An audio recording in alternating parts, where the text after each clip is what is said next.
Good evening. The Sacramento City Council will come to order. Would the clerk please call the roll to establish a quorum?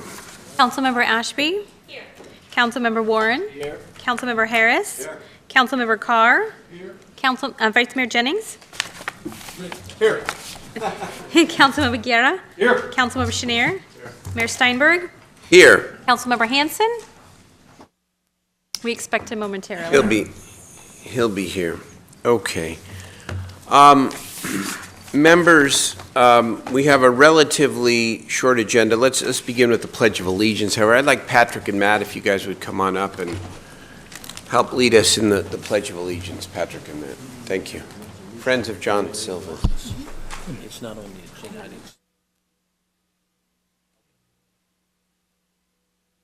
Allegiance to the flag of the United States of America and to the republic for which it stands, one nation, under God, indivisible, with liberty and justice for all.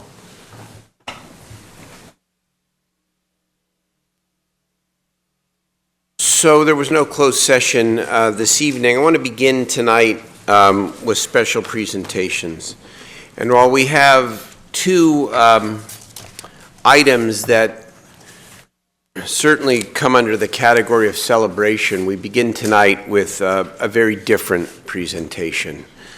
And it is all with very heavy hearts that we present to the family of our colleague John Silva a memorial resolution.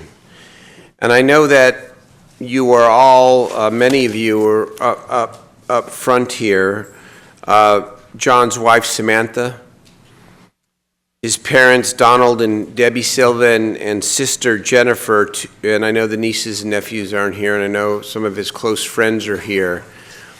Your City Hall community, I hope you feel, is enveloping you with a lot of love and support, because nothing can measure the loss that you have suffered. But I know here at City Hall that all of us who worked with John are feeling it profoundly. He was too young to be taken from us. And I only got to work with John for, 8 months as our independent budget analysis, but I know some of my colleagues and many of the city staff had the privilege of working with John a lot longer.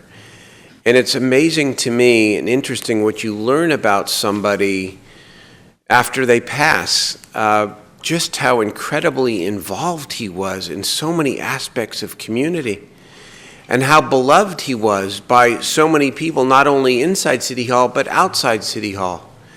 And it's a reminder to me that as fast as we go here, and as important as our work is, as we get caught up in all the day-to-day, John's tragic passing reminds me that we have to take the time and try to get to know one another a little bit better, and to stop and say, how are you, and are you okay? Because from what I knew of John Silva, what I know about him now, he epitomized all that is great about our city. He was just loving and community-minded.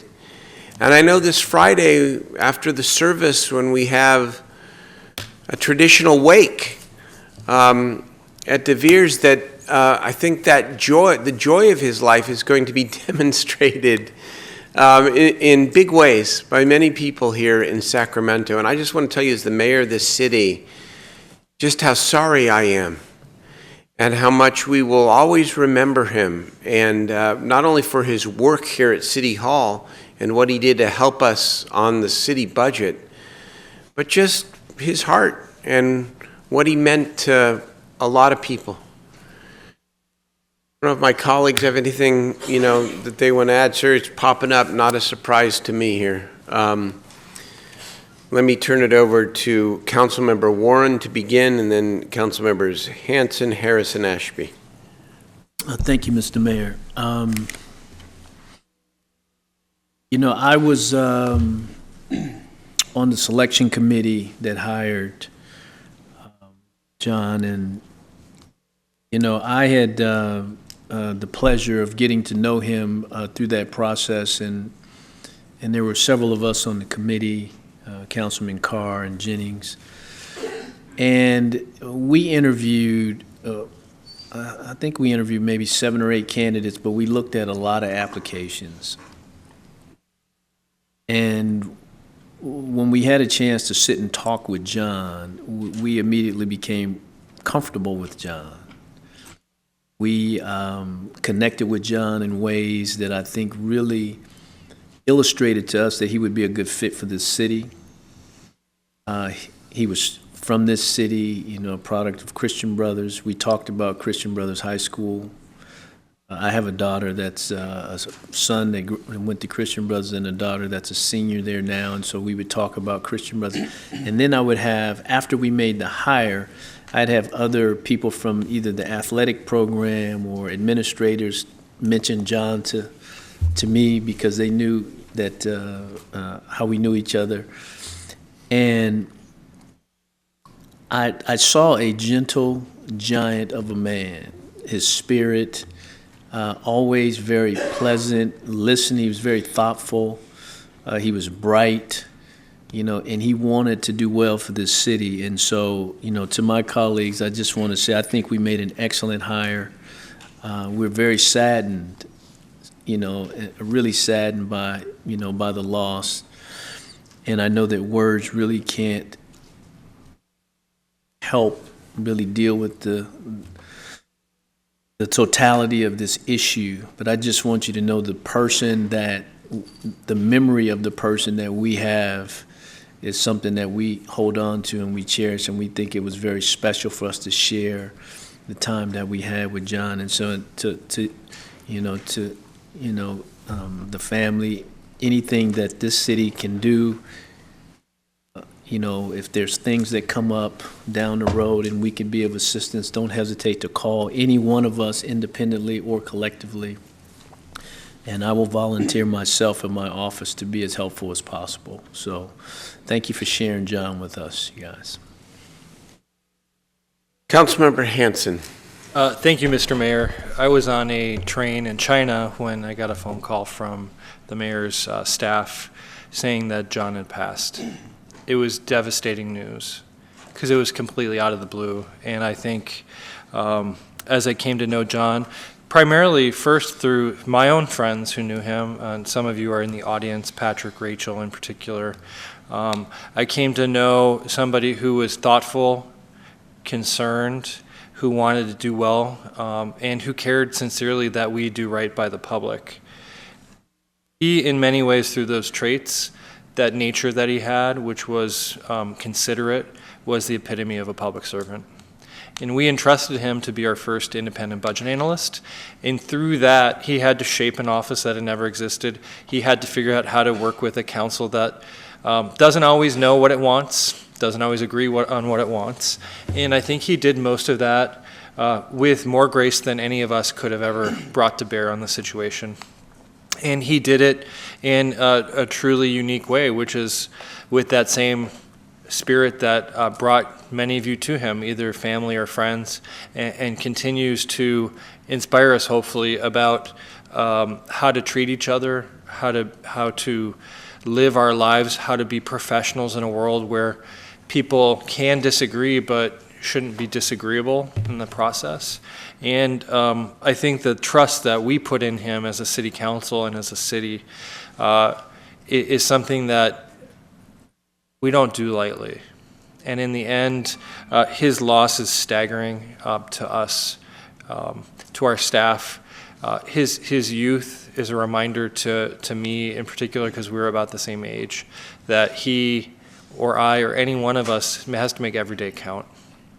And that in the moments where sometimes things seem insurmountable, that we have to remember that every day is a gift, and that we have an obligation to each other to work hard and to keep working towards being better people. But he truly is lost to us right now, but not lost in our hearts and not lost in our memories. And I know for one that he's touched me, and I'll continue to try to meet the standard that he left for us. Thank you very much, Steve. Councilman Harris, Jeff? Thank you, Mayor. I love this picture of John. Your eyes are your windows to your soul. And look at the light here. That's really John. He was honest, straightforward, and kind. He's a great colleague, and I'm going to miss him a lot. Thank you. Councilmember Ashby? I think almost everything that you would want to know about John can be surmised in the fact that he was the longest standing Big Brother in the Big Brothers Big Sisters program in the city of Sacramento. He made a commitment longer than most parents make to kids, and he just was there for everyone. That's the kind of person that he was. I got to be on the hiring committee as well. I got to vote for John and pick him, and I'm very proud of that. I too am a CB mom, which is something we talked about often. He is a CB loyalist through and through. And I mean, we all know some serious CB people, none more than John. And he took that so seriously to want to help the kids that would want to go there and get the education you all made sure he got, even if they couldn't afford it. You know, did the wine dinners, and just so impressive.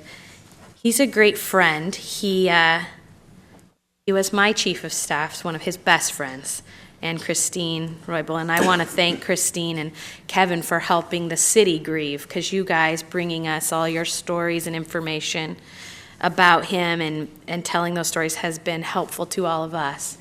And it's really hard because just 2 weeks before this happened, they were on vacation together. And I know that has just been really difficult for these. He should be a part of that group. You know, that group that is serving as our chiefs of staffs and kind of coming into these executive positions. And they, like all of you, I think expected to have lots more adventures together, and to have that kind of robbed from us is brutally unfair. But when I think about John, I can't help but smile, because everything leads back to just so much positivity. And when I think about him, the very first thing I think of is, first of all, if I can't find my chief of staff, this is where he is in this office, which happens often. And they're always doing the same thing, because they are both wonks. They are always watching seminars on public government and how to get better at administration and what they could do more for the city. But constantly, we would go find them in that office watching TEDx things about what to do for city government or finance or how to do a better job. And he took all of that and put it into play for the city of Sacramento. I said this the other week when we talked about him. You would be hard-pressed to find a person that loved the city of Sacramento more. He wanted to work here. He left the state and wanted to work here because he wanted to be as close to the epicenter of decisions being made for the city of Sacramento as he could get. Purple tie on game days for the Kings. He cheered for us as much as we cheered for ourselves as we were making decisions to make improvements for the city. Doesn't matter, bike lanes, arenas, big businesses coming here. This guy was a cheerleader for Sacramento through and through, and we're better off for the time that he spent here helping us. I know that he left us at a young age, but I don't want you to think that his impression was any less meaningful. He goes down in the history books for the city of Sacramento as our first independent budget analyst, setting that standard, as Councilmember Hansen has expressed already, and setting a very high bar at that for all of us. The last thought I have is that, I want to thank Ryan Lillis. He wrote a really wonderful article about John in the Bee, and I appreciated every bit of it. And when I talked to Ryan about it, I saw such a great picture, just like this one that you guys chose. And he said, Patrick, that you helped him. And he said that you guys had, and I just thought this was so true, because when I asked Christine and Kevin for a picture of him, the exact same thing happened. So this happened twice, right? No one could find a picture of your son alone. He is always with his friends and usually making a silly face. right? Doing something, but you're like, we can't put this picture up. He's, shoving a taco in his mouth or whatever. So, the guy just was having fun all the time, through and through. And I think he made all of our lives more fun as a result. So the only thing I can think to say to all of you is thank you so much for sharing him with us. And we're going to miss him too. We're going to miss him right alongside of you. And he had a big part of this team. Thank you very much, Councilmember Ashby. Vice Mayor Jennings. Thank you very much, Mayor.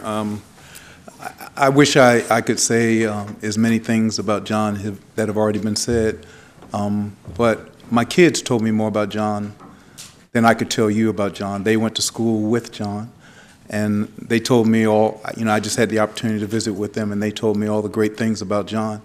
And what they told me about John when they were going to school with him was reflective of how he became as an adult.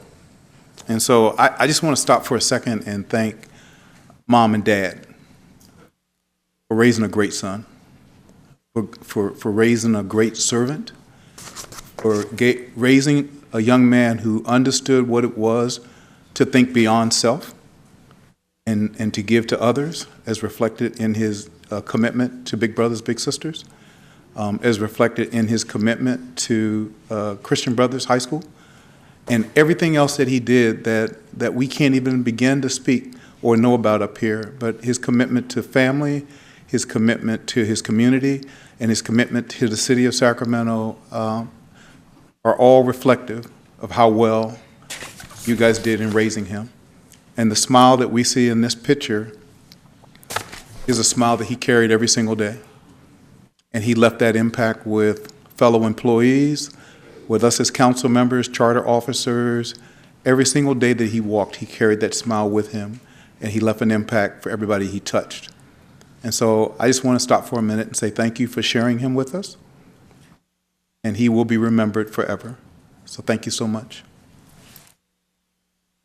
Just want to make sure that before I give it to Councilmember Guerra, that we also recognize Michael Tamayo and Nuria are two, his staff members who are in the audience as well. It's a terrible loss for you guys to lose, a colleague and a boss, a principal like that, and just wanted to make sure that we recognized you as well. Councilman Guerra? Thank you, Mr. Mayor. I first knew John from the Capitol, and I didn't really get to know him until he came to the city. We both kind of came in about the same time. And he could relate to the dual hats that we were wearing. But if there's anything that you could get from him is he was a true proud public servant. He loved his city, he loved his community, and we will definitely miss him. Thank you, Eric. Councilman Carr? Thank you, Mr. Mayor. My colleagues have talked about John and what he meant to the city and his personality and all the things that he's done. I'd like to talk about what you're going through.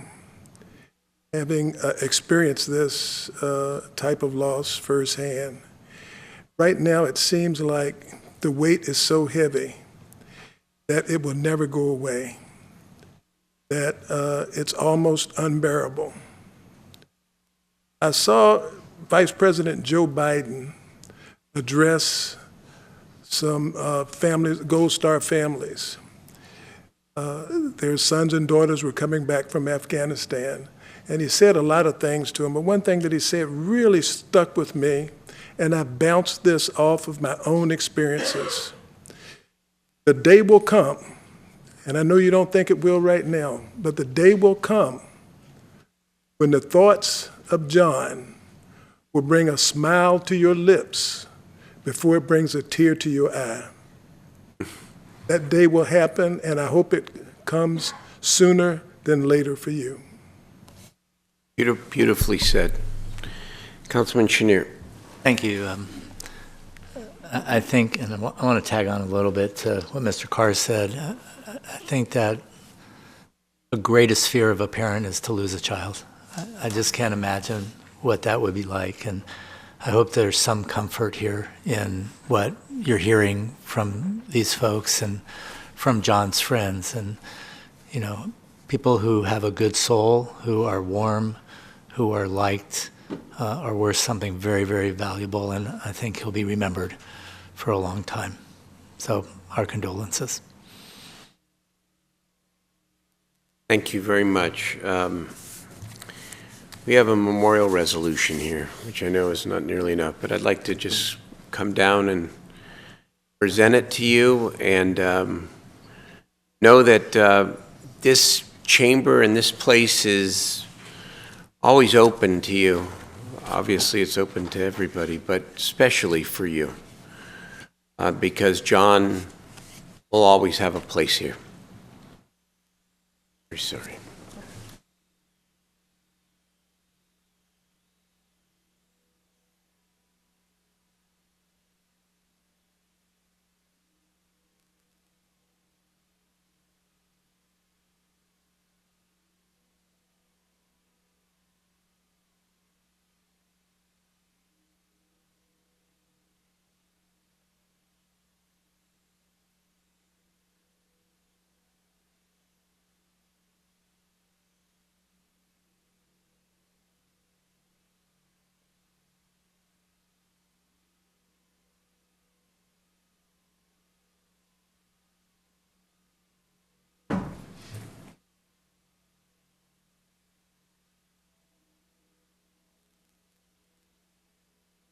Well, I know it's hard to transition from that very sad presentation to something that is happy. But maybe that's part of the point here too, right? Is that we feel deeply and we mourn deeply, but we also want to celebrate the great things. And tonight we have a second presentation, which is to recognize Officer Michelle Lazark on her retirement. Where is Michelle? There she is. I want to start by giving her a raucous round of applause here. So, those of you who follow City Hall and the City Council, know that alleviating homelessness is a top-tier priority of our city. And we grapple quite a bit with the question that people ask, well, how do you go about trying to help somebody get off the street? How do you help, or how do you achieve getting hundreds or thousands of people off the street? Well, there's no simple answer, but if there's a place where I'd start, it's replicate the work that Michelle Lazark has done throughout her public service career as a Sacramento police officer. Because she has helped lead the impact team, along with others of her colleagues, and she combines a compassion, a respect, not only for the who are out on the street, but for the larger community that she represents, and a steadfast refusal to give up on anybody. I've seen it as I've gone on a ride along with Michelle. A little inside humor there.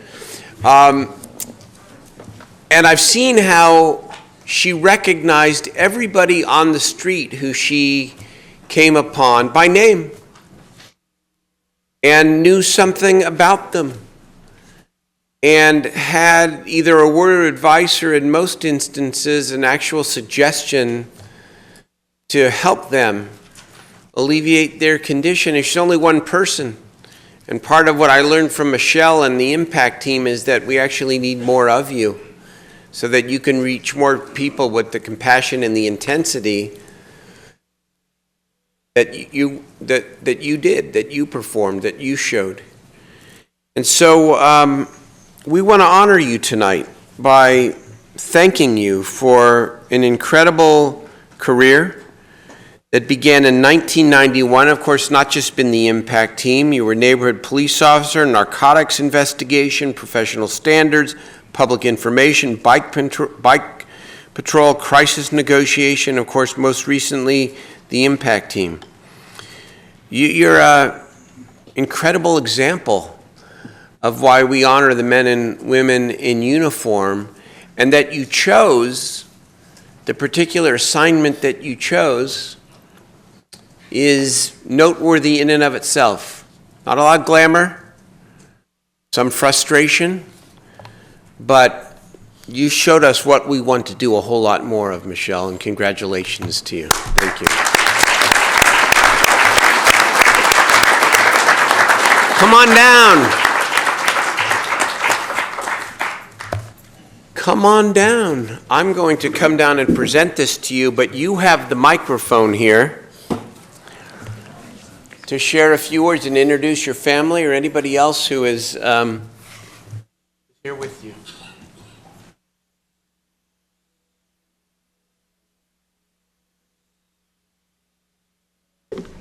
My law enforcement family and friends of the community, thank you. There's not much more I can say. I'm a public servant. I always will be. So the next venture of my life will probably be volunteering and doing some public service. That's just who I am. I'm overwhelmed. I had no idea. My sergeant's sneaky. So if I would have had, there's so many wonderful people in this room right now, I'm feeling it. Thank you for allowing me to do this. Thank you for giving me the opportunity and the podium and just the overall, just everything. Thank you for allowing me to do this. And I will always perform for my community, and I will continue. Thank you. And yes, there was a little backing incident with the mayor. almost 27 years with no accidents on the department, and of course the mayor was my ride-along, and just a minor little backing incident. My neck is okay.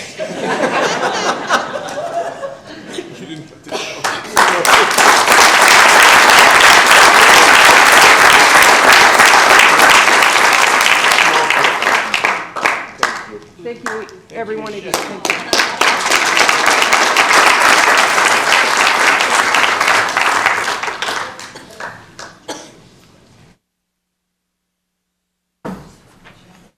Oh, hey, Michelle, before you leave, let's get a big picture here. Come on up with all of law enforcement and you guys out here and us, and let's do this right. Thank you.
I didn't know you got into an accident.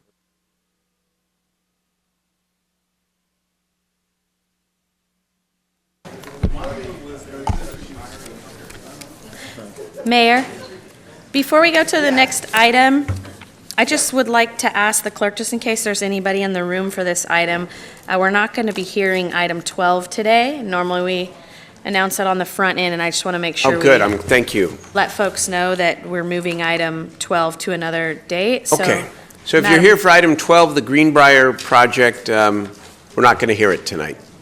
I don't know if we've selected another date, Madam Clerk, or not, but yes, the motion for tonight is to continue the item to October 24th, 2017. I just want to make sure that anybody that might Good, be is here here. waiting. Good, thank you. Thank you, Councilmember Ashby. Okay, we have one more presentation tonight for a very special person, and for this, I want to turn it over to Councilmember Warren. Thank you, Mr. Mayor.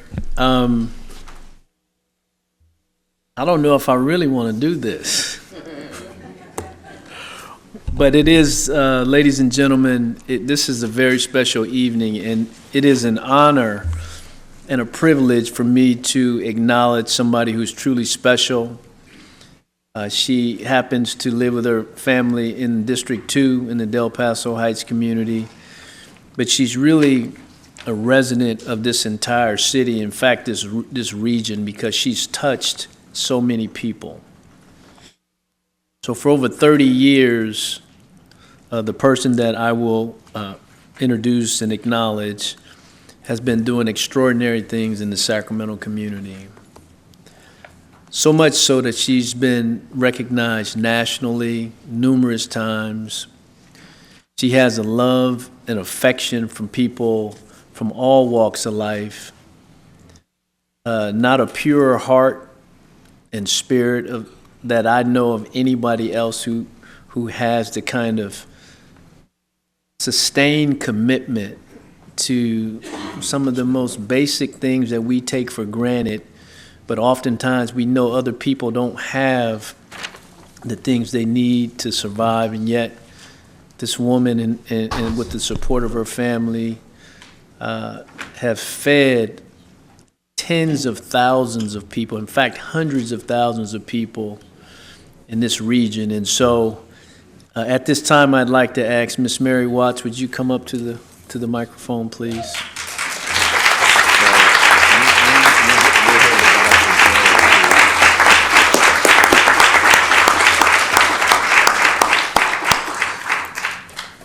So I met Miss Watts a long time ago. In fact, I went to high school with several of her daughters, who I saw one of them walk in.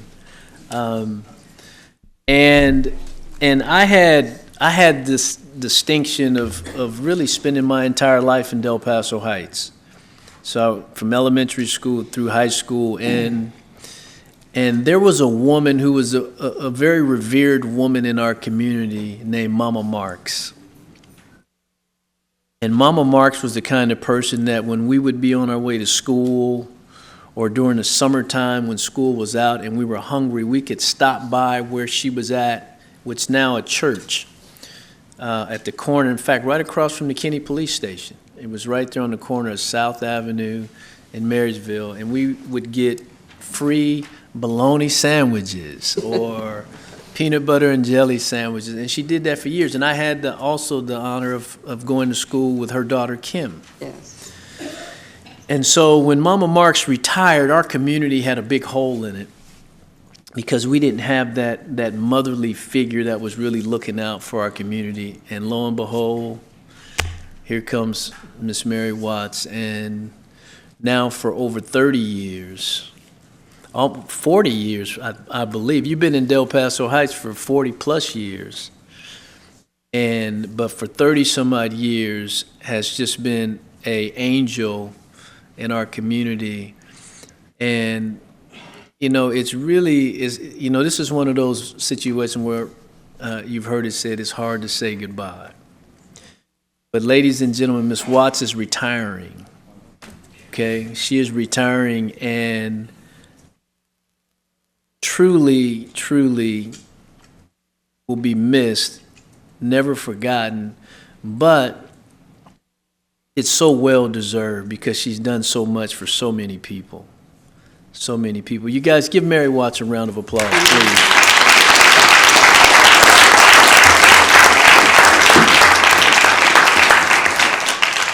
So a couple months ago, she came in, she made an appointment as she always, instead of just calling me and saying, Alan, and just telling me something, she called, made an appointment, she came in and she was just as humble. And she said, I got to tell you. And I said, what happened? I thought it was something in the community she was going to say. And she says, I'm going to retire. And it caught me completely off guard. And yet, as sad as I was really happy to know that you could do what you've done, all that you've done, and then still could think about you and your family and your grandkids and great-grandkids and the life that you still have yet to live. And I know you still will be an example for people in our community. And I'm sure you're still going to be called upon from time to time to do some of the things that only you can do. And so, again, this is another example. Mr. Watts, would you please come up and join Ms. Watts?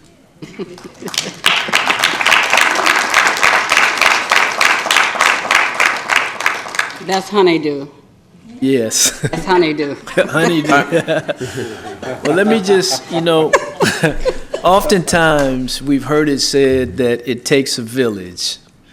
And so, a lot of times we say, behind every good man, there is a strong woman that's helping him be all he can be.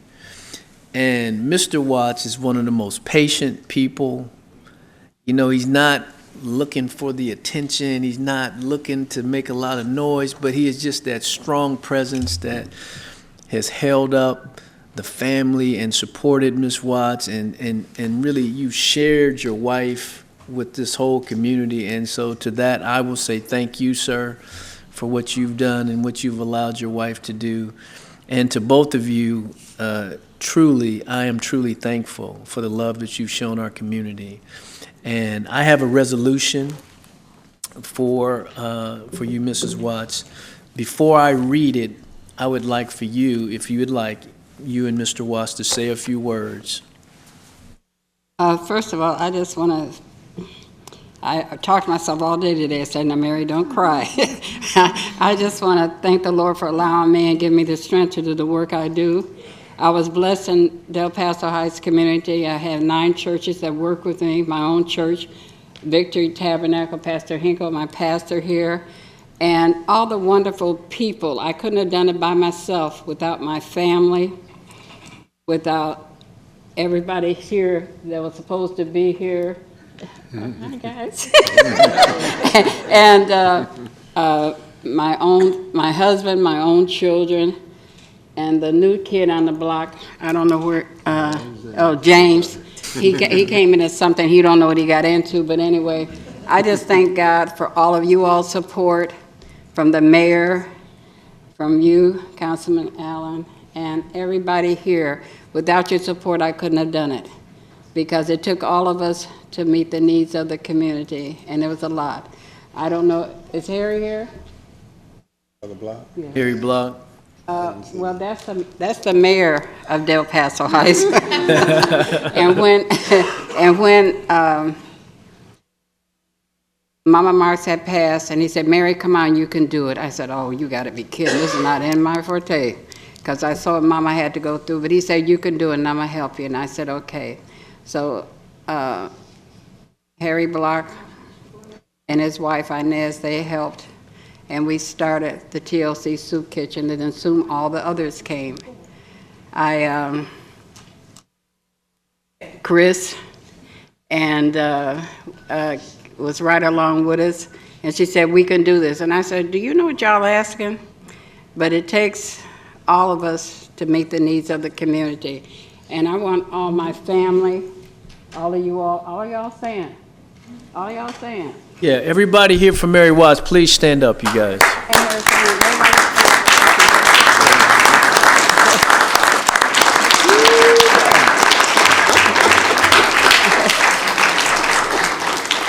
And then we met a wonderful organization sometime later. They wanted to come in the community and build a garden. I said, they got to be crazy. And I said, Uncle Harry, Mayor Harry, we want to do this. And with him and Jason Sample, we met, and okay, we'll let them come in, because we got tired of people pimping our neighborhood for a little bit of money and leave. But they went from gardens to building houses. That was mutual assistance, Richard Dana. And I just, there he is. He came in and been our supportive group from day one. And I can't thank him enough. And for mutual assistance, I want to thank my own cousin, Reverend Banks, for being there. We didn't know we were cousins until the last minute when we were going out feeding people. And then also we had, I was trying to see where everybody else was at. Francisco and his family. And then we had Mr. Singh. And then we had our own chief, Han, came when he was a neighborhood police officer. He'd been volunteering with the soup kitchen for a long time too. And now it's so wonderful to see him chief of police. I have pictures of the mayor and his daughter volunteering at the soup kitchen. And I just want to thank all of you guys for helping and supporting us. I have 18 great-grandbabies and 15 and a half grandchildren. And I just want to thank everybody. I just can't thank you enough. And Chris, you've been there. Good job, girl. And doing our PR work. And I just want to thank all of you all and thank everybody. There's always somebody in need, and just reach out and touch somebody. And I want all my family to come up. I want a picture of Mr. Singh. I want all of y'all to come up. And I want to thank the National Council of Negro Women. National Council of Negro Women. Mary, would you like the gavel? Yes. She's not ready to retire. You're happy to. Sometimes they don't listen. Yes, sir. Yes. Well, good job. Oh, and Babu, oh my gosh, and her family. You know, I just thank all of y'all. All of y'all just been an instrumental part. I couldn't have done it without you all. So can y'all come down and take a picture with me, please? Let me. I'm sorry. I'm going to do the resolution. I'm sorry, I'm headed to councilman. I'm sorry. Well, let me just say that, you know, I mean, a lot of people don't understand the kind of the special community that we have in Del Paso Heights, and really, this is really a reflection of that. And I was fortunate, as I mentioned, that I grew up there, and you know, and a lot of the families are ingrained in that part of our city. And I see Joyce Burney back there, who Joyce helped to raise me. I grew up right next door to Miss Burney. You remember Mr. and Mrs. Burney, and Joyce and Debbie and, you know, and Robert Earl. So we are, you know, that community. Yes. And Ms. Watts, you know, what you have been able to do in that community is so special. I see what I like to call him Big Sing over there, Big Sing, Yes. who is another gentleman who's come in our community and Yes. just really, you know, been a giver and not a taker. Yes, So I he want to has. say Yes, thank he you has. as well. But I want to read the resolution, and then we're going to have everybody come up and take a picture. Is that okay, Ms. Watts? Is that okay? Yes, sir. Let me read, and this resolution is really important. I'm going to read the whole thing. It's not very long, but it's really important. It says, recognizing Mary Watts, the matriarch of Del Paso Heights. Whereas Mary Watts, also known as Mother Watts, has been a resident of Del Paso Heights for over 40 years. Whereas Mary Watts in the late 1980s saw a little child no more than 6 or 7 years old climbing into a dumpster on Norwood Avenue looking for food. It compelled her to start and operate Tender Loving Care TLC Soup Kitchen with a motto, a hand up, not a handout, which in over the past 30 years has provided foods to countless thousands of hungry people. And whereas TLC Soup Kitchen is a volunteer-based nonprofit and gives out an average of 2,500 loaves of bread per week to hungry people as well as nearby churches, and has fed on an average of about 1,500 people each Thanksgiving. Huge Thanksgiving dinner that's free to the community that Ms. Watts does in the Del Paso Heights area. And whereas Mary Watts has been so inspiring with her work, she's received an honorary doctorate of humanities degree from Sacramento Theological Seminary and Bible College. And whereas Mary Watts has been nationally recognized for her leadership and work, she was selected as an Olympic torch bearer for the 1996 Olympics. Oh, yes. Honored by the National Council of Negro Women and has appeared in both Time and Essence magazines. And whereas Mary Watts is so revered in the community, she has a street named after her in the new Del Paso Nuevo development in Del Paso Heights. I did that.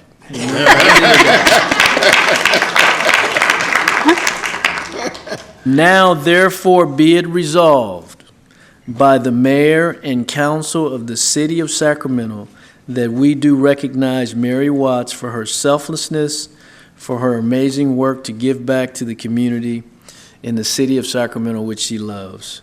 Issued this day, the 19th day of September, 2017. Thank you very much. Thank you so much. Thank you. Thank you.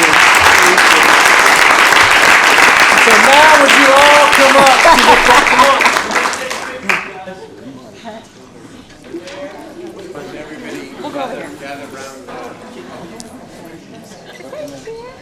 Yeah.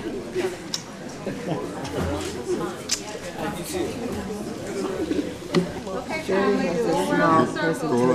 around over in there. Hey, baby.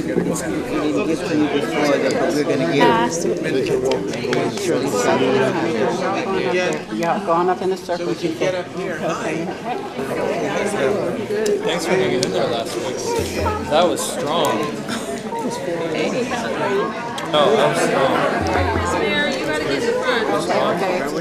Hey, I'm coming. Tougher rating. Oh, man. It's tough. And the thing was, I had so much I wanted to say, and I said, especially trying to talk. The things that you said were really important. Hi. Yes. Strongly, I recommend. What's going on, brother? What's happening, man? Good to see you, man. Hey, how was your trip? It was all right. It was good. Pass the gavel down here. Let Mary hold that. Shirley. Hey, Chris, how are you?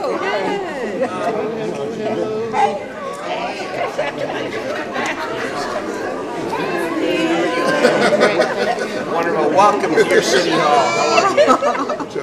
It's like a party for Mary. Nice to see you. Richard? How are you? Ms. Watts? Yes. Ms. Mary Watts? Oh, what a tribute to you. So come on, we want to take a picture. Come on. Mr. Watts? Hi, sir. Bless you. Bless you. Hey, I want you to hold.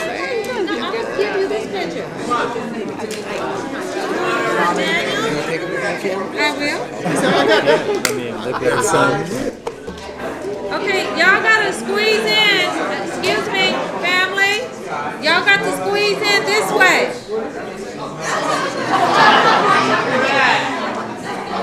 Okay, family. Okay, where the gavel at? Family, y'all got to squeeze in this way. This way. Here we go. Okay, wait a minute. Let me see if I got everybody. Yep. I got everybody. Stand up, Papa. Papa. Okay, well, she got to stand up, Papa. I know, but you need to, Papa. Stand. I know. Stand up, Papa. There we go. There we go. There we go. Thank you. Alan? Yeah, there we go. Okay. All right. 1, 2, 3. Okay, 1, 2, 3. Hey, Tony, here you go. Hold on, stay there, because I gotta get a picture for Daniel. Hold on.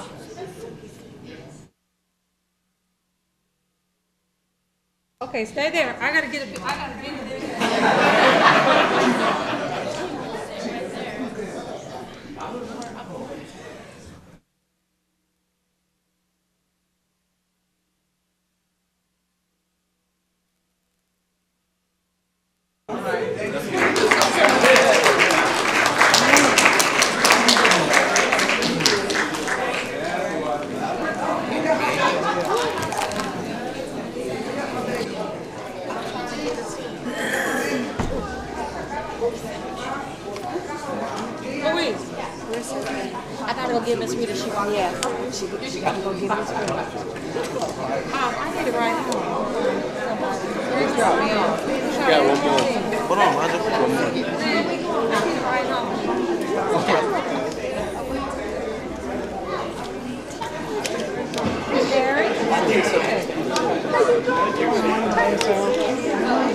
Stand there, Papa. You and Mary. I'm sorry. There we go.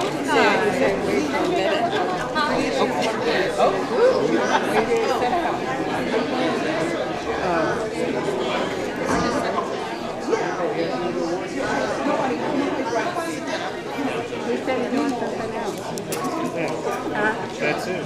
I know, but wait a minute. He said they were doing something else. I don't know. I just wonder what your How you doing? I just wanted to personally come by and thank you for all your years of service. Thank you so much. And your husband for supporting you every step of your way. We just love you. You're way too young to retire. I want to let you know that. So if you decide for a comeback, you let me know. All right, if we may resume here. I don't know. Yeah. I don't know what I'll do. Yeah, I do. Okay, on behalf of Mary's, okay. He's right there. It's called the Council for Negro Women. Okay, I understand, just to finish off with a flair here, that the Council for Negro Women, a historic organization here in Sacramento, has a brief announcement to make. It has to be brief because we have to get to our business here. Who's representing the association? Come on right up to the mic and please make the announcement. Good afternoon, everyone. My name is Shirley Shelton. I am the first vice president for the National Council of Negro Women for the Sacramento Valley section. And I'd also like to invite our president, Tommy Whitlow, up with me. And we would like to make a presentation on behalf of our organization to Mrs. Mary Watts for all of her hard work and dedication for these number of years serving residents of this great community.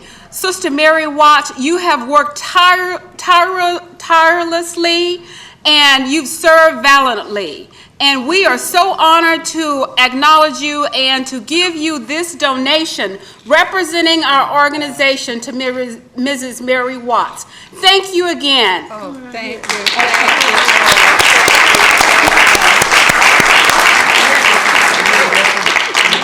Wow. Chris.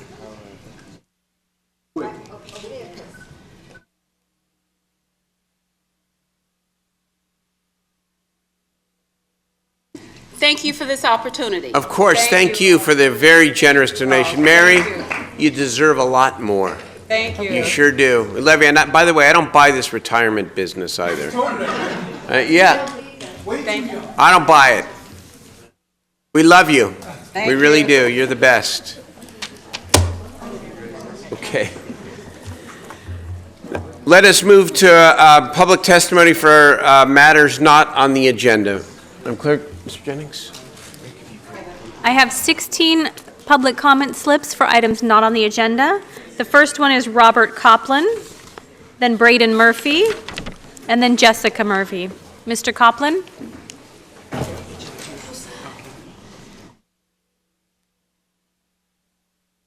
Break his pencil? Huh?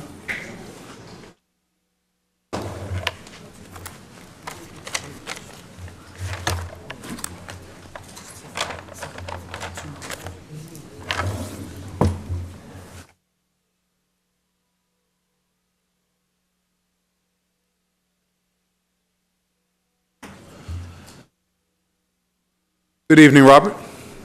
Well, I wish Mayor Steinberg was still here because he made a comment that tackling the homeless situation here in Sacramento is one of the top priorities in Sacramento. When are you going to start doing it?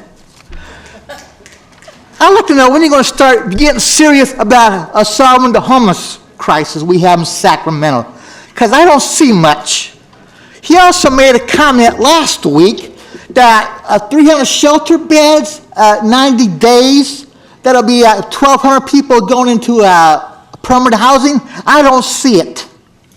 I think that's a little bit optimistic, to tell you the truth. Because you're assuming everybody that serves just 90 days, everybody gets a house or apartment. I don't see it. And how many people that actually do get an apartment are going to stay in the apartment permanently? And as far as my city council member, he and I don't see eye to eye on a lot of stuff. Okay. Like the streetcar, the new arena. I think there's a couple boondoggles. And when's the city council going to start listening to the people? Okay. I don't see you listening to the people. Listening to you right now. Thank you, sir. All I see is not doing very much. Sacramento, Midtown, downtown Sacramento, still looks like, how should I put this? A ghost town after dark in some spots. Like on 10th Street, 10th and J, 11th and J. When are you going to fix the house, get rid of those vacant buildings and put something that people actually can use, like housing? Thank you, Robert. My next speaker is Braden Murphy. Following Mr. Murphy is Jessica Murphy. Good evening, Mr. Murphy. Not surprised the mayor's not here to listen to our comments. Steve Hansen literally said in the microphone last week, the mayor doesn't care what I have to say. And a lot of people sent me that video clip of him literally saying in the microphone, the mayor doesn't care what I have to say. So I appreciated Steve's honesty on that. Finally Steve was honest. Really appreciate that. We have a crisis outside, folks. We've been hearing about what's happening in Texas, which is obviously sad. What happened in Florida, which is obviously sad. But there's a crisis every day in Sacramento. We only have to look out the window to see that there is a crisis happening every moment in Sacramento. And then I try to go out one night and have fun and don't follow politics. And I see you guys are trying to give yourself a raise. And that's the integrity level of the council went even lower, which is incredible. We need to do something immediately. I hear disingenuous comments from the council all the time, like, the reason I don't like tent cities is because it doesn't get people off the street fast enough. It doesn't get them off the street. It doesn't get them in housing fast enough. Well, here's the deal. We have to do something. None of the homeless advocates want a tent city, but it's needed at this point because there's no housing, there's no shelter. We have to do something. I guarantee if you go into the tent cities in Seattle and they at least can be in a tent and you ask them, would you rather be in a tent or would you rather be forced to sleep on the pavement and be harassed all night, they would choose the tent city. So to say that I don't like tent cities, I'm against tent cities because the rate at which people can get off the streets and get into housing, that's completely disingenuous and shows no integrity because nobody thinks that tent cities are the ultimate answer. It's something that needs to be done to minimize suffering. Also, last Wednesday, I noticed the Cesar Chavez Park, homeless people are forced out of the Cesar Chavez Park after dark. Saddest thing I ever seen. The poorest citizens in the city having to gather their belongings and go disperse to a business. That's ridiculous. At least let them stay in the park. Thank you. Thank you, Mr. Murphy. Our next speaker Thank you for your testimony, sir. Our next speaker is Jessica Murphy, and then Rebecca Person. A lot of you ask me how I'm doing when you pass me, and I have the same answer. My answer to you guys is I'm not doing good because the lack of disrespect that I constantly see from the city council, and I thought I was getting punked. So I went to the Folsom City Council, the Rancho City Council, the County Board of Supervisors, and they all hold a better meeting and are more respectful than most of you up here. So I'm not being punked. You guys just conduct yourselves in a horrible way. The next thing is I'm just frustrated because I wasn't expecting, my husband, God bless him, he is the one that can speak clearly and stuff, but I wasn't expecting to get into the homeless to see how bad it is and how nothing is being done. It's a silent nothingness. And the saddest part is watching the unhomed people being forced to go sit in front of businesses when they are in a park, or timely ambulances to disperse them, or the cops with their microphones. It's just so appalling and disgusting. It's so disgusting. It's really sad. I'm sorry for your guys' loss, but I have one question for you guys because winter is coming. How many more deaths are going to be on your hands? Thanks.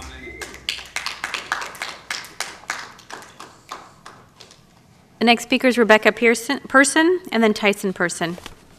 Hi, Vice Mayor Jennings and council members. I just want to tell you real quick, Vice Mayor, thank you for your leadership in Valley High, District 7.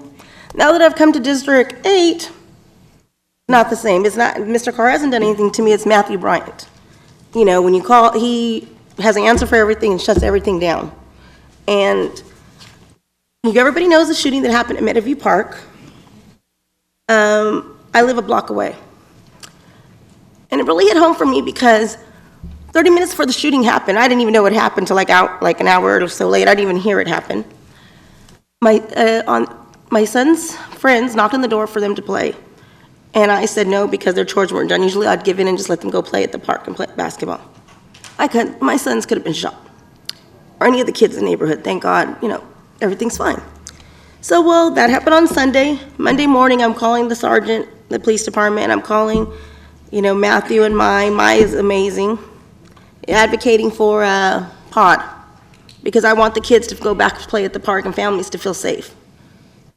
And we get it on Tuesday. We have this beautiful press conference, right? We have the pod there. A couple days after the press conference, the pod's gone, okay? That's not supporting our community. When you can't, you know, I mean, our leadership should have, you know, stood up and see what we could figure out to do that weekend at the park, or, you know, bring out community. But then what really was disturbing is when they took our pod, right there where 24th turns into Delta Shores. Are you familiar, Mr. Carr, where 24th turns, where they're starting Delta Shores? Are you familiar with that? Well, I look. Is this on? Our pod is gone, but I guess in Sacramento, I feel like white, rich developers' property is more important, because guess what? We have a pod on their land. But we can't have one at a park where 5 people were shot and 1 person killed. That's very disturbing. And there was that, it's just land. And so our black and brown babies' lives are not important in our community. That is very disturbing to me. So Rebecca, your time is up for your testimony, but if you'd like to leave those, then you can leave them with the clerk, and I'll make sure that they get to wherever you want them to get to. Okay. Okay? My next speaker is Tyson Person, and then Fago.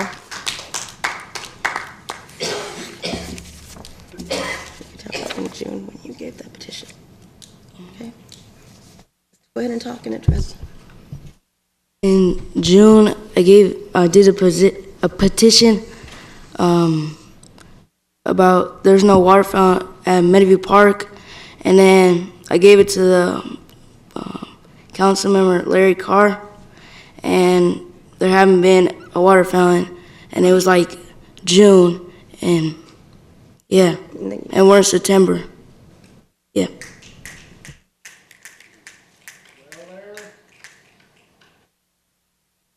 You gave your phone number and email, correct? Yeah. And I gave my phone number and my email.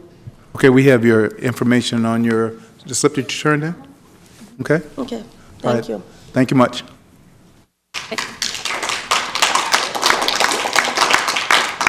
My next speaker is Fago, and then Mac Elworthy.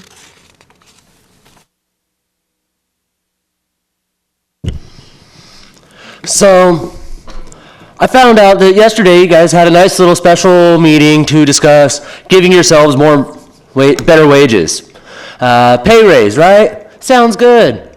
But this is the same council that just last year, when everybody, our working poor, were saying, hey, we need to be able to make enough money to survive in this city. You said, well, no, we're not going to raise your minimum wage.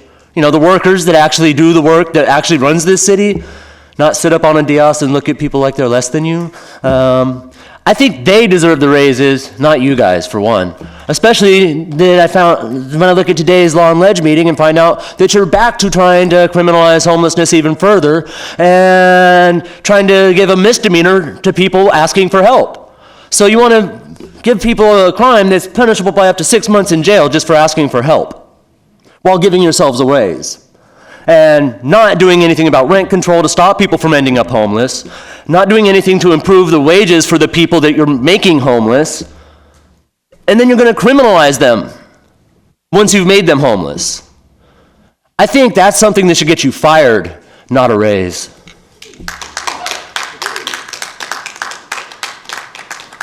My next speaker is Mac Worthy, and then Armando Flores. Good afternoon, panel. You know, I've been coming here and I haven't asked for anything. I've been bringing facts here. I brought facts here when Donald Trump, I told you he'd be the next president. Now, let me tell you something about what's going on. 1933, 20 ounces of gold was $10. In 2017, that same 20 ounces of gold cost you $28,000. This city needs to have a business conversation on capitalism. You are getting ready to fall off the cliff. Our dollar only worth about 5 cents. The Chinese dollar values more than our dollar now. Nobody here saying a word. You're going to have to quit lying to these people. Civil unrest is going to come. When civil unrest is going to come, you're going to understand what these homeless people do. You need to talk about capitalism, especially we black people. You need to really engage into something about economics, because we are not there, people. I just got back from South Carolina, people. It's amazing what the lies being told about black and white. I'm treated as a king when I go home. Most of my conversations with Tim Scott, with white people, took pictures with Tim Scott. Left my information, trying to get a contact, invest. We need a conversation, black people, about investing. Our highest paid young black man in America is a privilege, not a right. It's on a privilege basis. That's the same thing as slavery. When are we going to wake up, people, and compete? We can't do it politically. Now, we have 3 black people on city councils, and you have denied a black man from building a tent. When is the other 2 going to put something on the table for economics? You can't. You don't have the education. This is a business world. You got to go something with business and quit lying to the people, because black people is becoming an endangered species for jobs. Wake up. These people need jobs. Thank you, Mr. Worthy. The next speaker is Armando Flores, and then Max Maldonado. Good evening, Council. I would like to see if everybody can pay attention to me, please. The things that we heard about John, about Michelle, and about Mrs. Watts are amazing, but I have a request and a demand for City Council. My request is that we should have a memorial for all the homeless people that have died at your expense. And the demand is that you end the anti-homeless ordinance. And at the same time, I would like to share a few things with you guys. This one, which, can we put that? It applies to many of you, and it reads, greed is the one that has the most, is not always the happiest. Self-growth is stalled by greed. This is what I wrote for you guys. The second one is, you will have some regrets. Someday you will look back to what you have done or not done. Your punishment is going to be that you will not you're not going to be able to regret that. Next, can we please have a little bit of humanity for our others, or other people that are in this world? Dehumanizing others only creates loss of love and compassion, and your humility as well. So I want you to really, the way you were talking a little bit earlier about the people that we have lost and the things that are happening, take in consideration some of these things. And then lastly, I would like to present you this that says there are 2 things in life that nobody escapes, and those are death and illnesses. And as you guys saw today, there was somebody that left this world unannounced, and it was very impactful. Could be you next. The next speaker is Max Maldonado, and then David Andre. Well, I think I'm Max Mendoza, not Maldonado. But anyway, So City maybe, Council, Mayor. Max, so maybe you might not be the speaker because this is Max Maldonado? I wrote the wrong last name. Okay, you wrote the wrong last name? Okay. So your correct name is Max Mendoza. Mendoza. There you go, sir. Yes. So it was the right name on the sheet, wrong name was written. Yes. Well, I hope you don't take any minutes off of that. Absolutely, I'm starting you right now, All sir. right. 2 minutes. But I wanted to say, my name is Max Mendoza, and I've lived here since 1944. And I've seen this Del Paso Heights, you name it. I'm here because we had a lady that once upon a time by the name of, well, she was a beautiful lady, Bonnie Pennell. And she gave me this bracelet which says Earth Day. We have to respect Earth Day every day. In the communities of people of color, it's pathetic. You have all kinds of cameras, and yet people keep dumping. You can't solve a remedy. How do you go about it? I want to suggest something to you, all of you. You ought to take a walk into the communities that you represent. And maybe you can start realizing, is there some way of solving this problem? It's rampant. You know, I live in my area there, and there's a little school called Woodbine. There's weeds there all the time, and they belong to the city because the fence line tells it like it is. I'd like somebody to come out there and clean it up. I remember when Mayor Steinberg was on the city council, and Joe Cerna told him he was leaving to meet with Pete Wilson at the time, and he told Darrell Steinberg, he says, tell the governor that we want our money back. I don't know if you ever got that money, but it's needed in poor communities. And I would like you to come out and check it out. So you can see, if you run a city, you want to know where it's at. The other thing I like to do is meet with the city manager. You know, the other manager we had, he never made no kind of contact, didn't care. We're not rich people, but one thing I'm going to tell you, and you celebrated this Silva that passed on. Well, my mother told me one time that death is the only element in this world that does not discriminate. It doesn't care about how rich you are, how smart you are, what color you are. It doesn't discriminate. Thank you, Max. Take that with you. And maybe we can solve some problems. We're all here for a reason. Right. And if you're a Christian, you got to put some time into it. So a good Max, Christian is one that helps the people in the communities. Thank you, and God bless you. Thank you, Max. Next speaker is David Andre, and then Eric G. Hi, David Andre. Good afternoon, Mr. Jennings, members of City Council.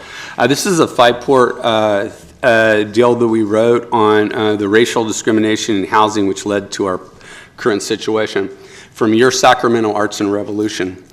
The city government's ongoing housing policy perpetuates and devastatingly intensifies systemic racism. We've come here before to discuss how it is that elected public policy leaders like yourselves, with apparently no conscious agendas of racism or white supremacy or collaboration or enablement of such, can enact and maintain policies which have an intensely racist and white supremacist outcome. We've discussed in broad terms what are the practical and moral consequences of these policies and outcomes. Today, we would like to illustrate in more specific detail the historic processes and ongoing effects of current policy which produce our present practical and moral crisis. What is systemic racism? It is a system in which public policies, institutional practices, cultural representations, perceptions, and practices, and other norms work in various, often reinforcing ways to perpetuate racial group inequity. It identifies dimensions of our history and culture that have allowed privileges associated with whiteness and disadvantages associated with color to endure and adapt over time. Systemic racism is not something that a few people or institutions choose to practice. Instead, it has been a feature of the social, economic, and political system in which we all exist. The term structural racism is often used interchangeably with systemic racism. It is most often practically synonymous. If there is a difference between the terms, it can be said to exist in the fact that structural racism, as an analytical term, pays more attention to the historical, cultural, and social psychological aspects of our currently racialized society. Thank you. Thank you. If you want to leave a copy of that for us, you can leave it with the clerk. Thank you very much for your testimony. Eric G., and then Suzanne Hastings. Hello. I'm Eric G. with your Sacramento Art and Revolution. Systematic racism or structural racism are rooted deeply in the historic reality of our society. This means that archaic institutions like bond servitude, slavery, the predatory sharecropper system, and Jim Crow laws have in practical terms resisted the force of legal abolition and adapted and morphed into new institutions, or mostly and most insidiously into successive practices and psychological perspectives and habits of thought, which assume the power of substance of formal institutions. Here in Sacramento, in terms of the modern history of our housing market, the city was shaped by racial segregation through the legal institution of racially restrictive covenants. Legal documents that enforced the racial discrimination in housing and restricted people of color to racially racially segregated, materially marginalized, under-resourced, civically underserved neighborhoods, mostly concentrated in what was referred to in Sacramento as the West End. We might point to a number of policies and practices which resources were restricted and neighborhoods like those of the West End were marginalized. Most important were the notorious practices of redlining. The specific practice called redlining began with the National Housing Act of 1934, which established the FHA, the Federal Housing Administration. Redlining soon became an almost universally adopted practice by white-owned banks, home lending institutions, and government housing programs. Simply stated, redlining is the practice of denying services either directly or through selectively raising prices to residents of certain areas based on the racial or ethnic composition of those areas. Eric, your testimony is up, and it sounds like you have a whole lot more. If I you'd have, like to leave a copy of that with the clerk, Yes, sir. All of us can get it and read it at our own leisure. Thank you, sir. Okay, thank you. Next speaker is Suzanne Hastings, and then Les Light.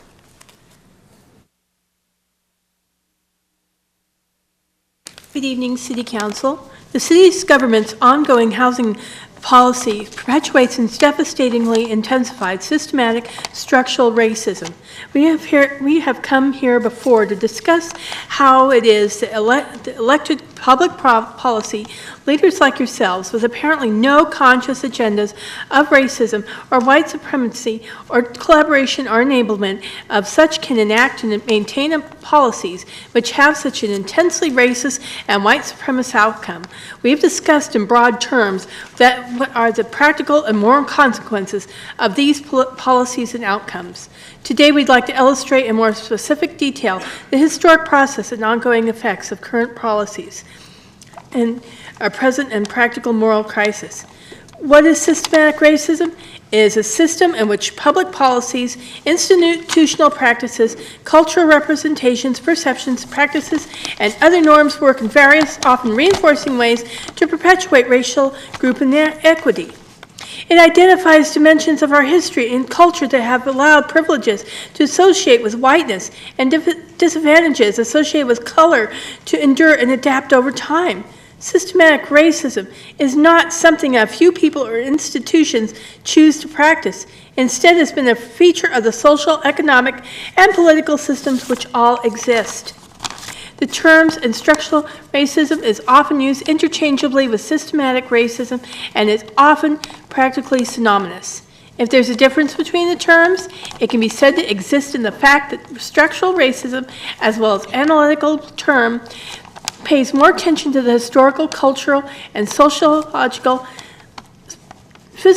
psychological aspects of our currently racialized society.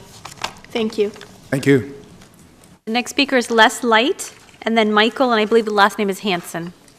Okay, we're a little out of order here on the presentation, but okay, with racially restrictive covenants and redlining, the residents of these segregated neighborhoods hoping to buy homes had to buy into predatory contract agreements, high cost, high interest with arbitrary added costs.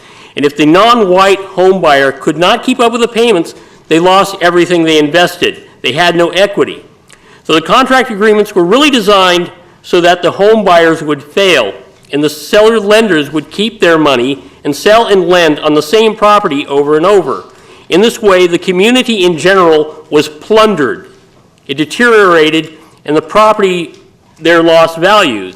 Our schools and other vital social services, but most particularly our schools, are funded by local property taxes. Where the property values are low, the schools and community services are underfunded. In the 1950s, the city government and influential business interests targeted the West End for urban renewal. The Federal Housing Act of 1949 was supposed to provide federal money to provide low-quality income housing. Initially, the Sacramento City Planning Office announced its urban renewal program would provide new affordable housing to replace slums. But the eliminated promised new affordable housing was cut from its plans. Contract agreement home buyers in the West End found effectively they did not have ownership rights to their homes that were sold out from under them by the predatory lenders to the city and new property investors. The federal money was used to remove existing residential property and develop new expensive commercial property for white-owned businesses and also the state. That now moved into the West End, now referred to by the property developers and the city officials as the redevelopment survey area. Renters were pressured out by rising rents and continuous elimination of residential property. Thank you. If you'd like to leave a copy of the document for us to read at our leisure, we would enjoy having that. The next speaker is Michael Hanson, then Brenda Flowers, and our last speaker is Sarah Michael. Thank you. The difference in income between black and white households has hardly changed at all in 50 years since the day the Fair Housing Act became law. On average, a white American has 5 times the wealth of the average black American. The average white American household is worth 20 times as much as the average black household. For the American middle class and working class, home ownership is a key access to wealth, and without it, African Americans were refused the chance to save and build assets to pass on to the next generation. Inequality of wealth means an inequality of opportunity and quality of life that is so severe that it seems now a permanent and essential condition of life in Sacramento as it is in America in general. Gradually, the home lending establishment developed the subprime lending system to offer special mortgage products based on so-called risk-based pricing. Ostensibly, these are mortgages charging interest and fees according to the risk of default, not to the race of the home buyer, but the risk is, of course, scored very highly in racially segregated neighborhoods, burdened by the history of racial covenants, redlining, discrimination, and refused opportunity. Professor Hernandez of the University of California, Davis, has done a highly detailed study showing how subprime lending has been overwhelmingly concentrated and target marketed at the same neighborhoods that were historically contained by redlining and racial covenants. Thank you. Thank you. Brenda Flowers, and then Sarah Michael. Hi.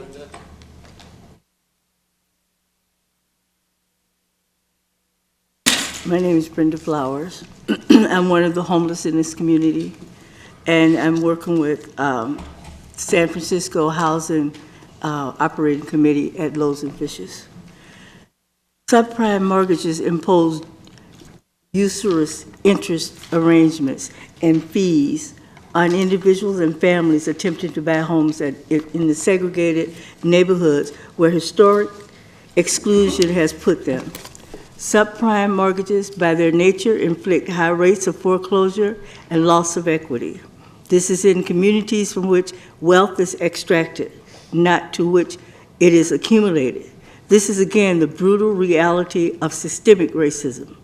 Now, as the actual space of these neighborhoods is transformed by fast rising rents and gentrification, which is impacted the hardest by your high rent increases. Who is impacted the hardest by the displacements of gentrification? What sorts of neighborhoods will what sorts of neighborhood will these people be able to relocate to? Your market rate housing displaces working people and into desperate circumstances, but most onerous of people of color. Most honestly, it affects people of color. The paltry number of affordable housing units we might even hope to see will be situated with the most difficult access to employment and social and civic resources. Your housing policy drives conditions of ever greater inequity and privation, conditions which generate conflict and violence. The violence is, for the most part, the violence of the marginalized against the marginalized, seemingly random, incoherent, and self-injurious. The police are expected to enforce public order, but this is a public order embedded in a system of racism. How can we expect the relationship between the police and the distressed communities they patrol to be anything but toxic and deadly? Today, Sacramento's housing policy is commanded by vast accumulations of wealth and capital in the hands of real estate investment and development interests and property management concerns. Brenda? I'm sorry, but your time is up. And as I said to the other speakers, if you'd like to leave us a copy so we can read this in completeness, I would encourage you to do so. Okay. Thank you very much. Thank you. The next speaker is Sarah Michael, and this is the last speaker for items not on the agenda.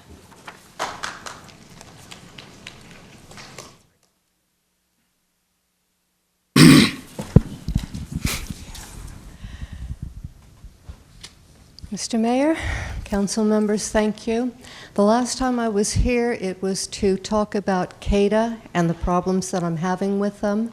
Capital Area Development Authority began initially to take care of the slumlord conditions around the Capitol, and they have come full circle and become the slumlords that they got rid of. I am not the only one that this is happening to, but I'm here speaking not just for me, but others also.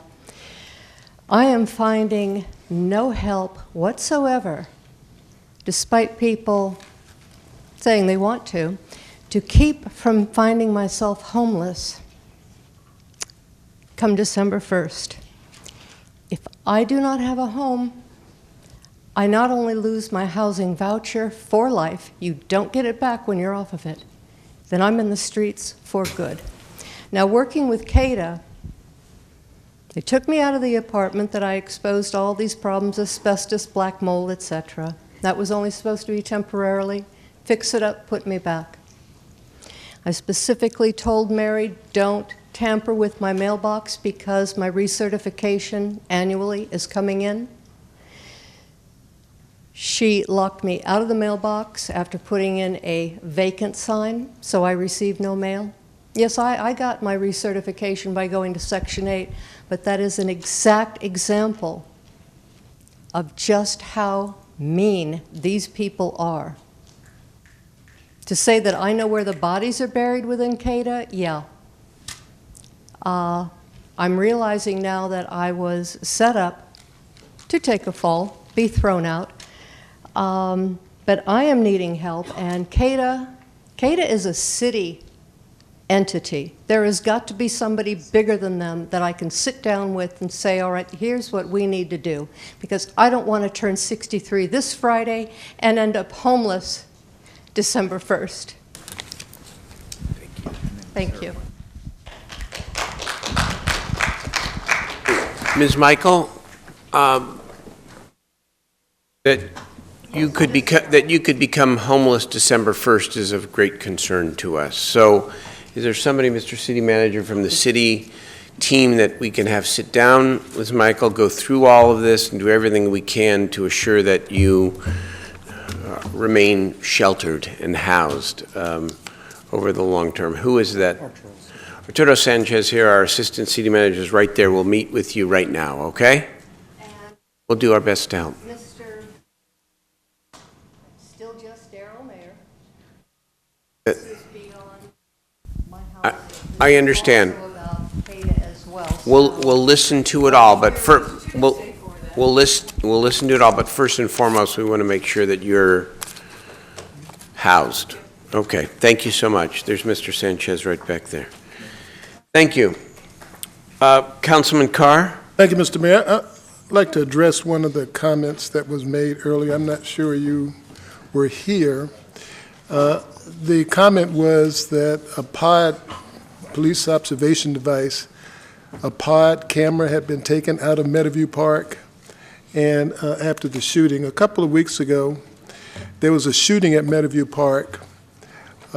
It was a bunch of rappers from various sections of the city that got into a disagreement with each other, and they announced live via social media that they would be at the park.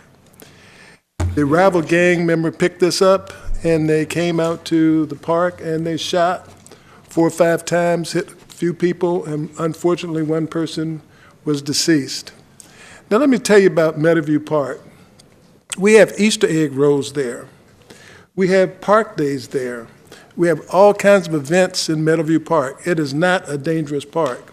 The people who were involved in this incident were probably not even from our area. I know the people who did the shooting were not from our area. So the police put a pod device out there. These pod devices are usually deployed along the major arteries in the city. They have license plate readers, and they're used to help the police solve crime. They did put one up in the park for a few days in the anticipation that if there wasn't a retaliation of any kind, that the pod device would pick it up. Since there was none, and since it's not a highly traveled area, and it doesn't help solve crime because there's no crime at the park, the police moved the pod device, as you would expect. We are also purchasing, and I think some of the other council members too are purchasing these pod devices, and we're going to put them into places where we habitually have problems, where there's a lot of dumping usually and things like that.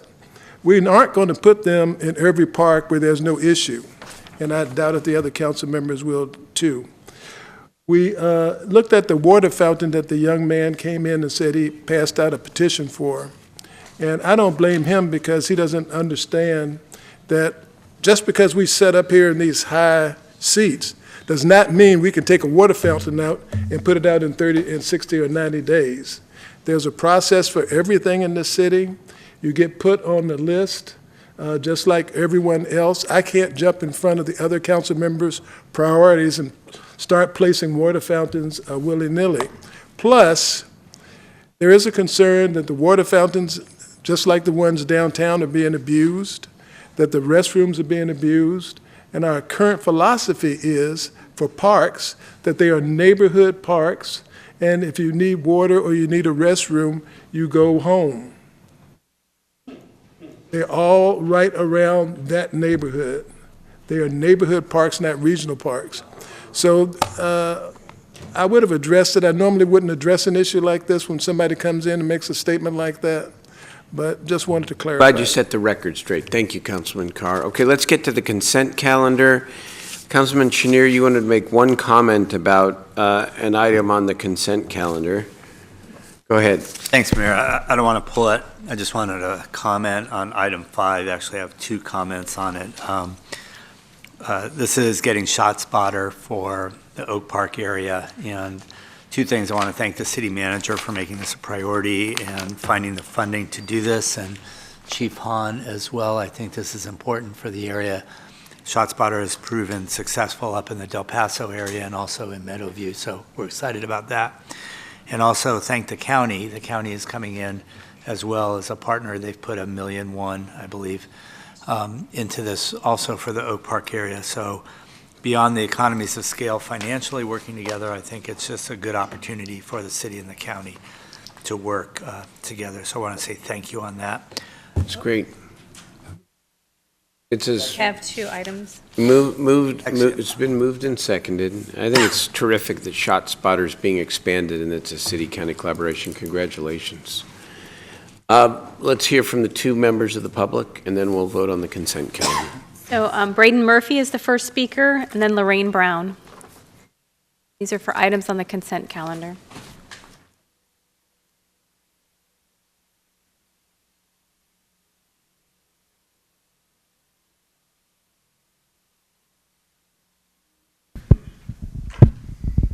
I wanted to speak on items number 3 and 6 and really the whole consent calendar as a whole, but quickly I wanted to just go back to what previously happened in my other comment. I would just ask that the council review the video where Steve Hansen clearly told me he didn't care, and then come back next week with some integrity and call him out for it. Okay, if you want to talk about a specific item, you're welcome to. You're not going to call out a member of the city council here. No, you're not doing it. That's fine.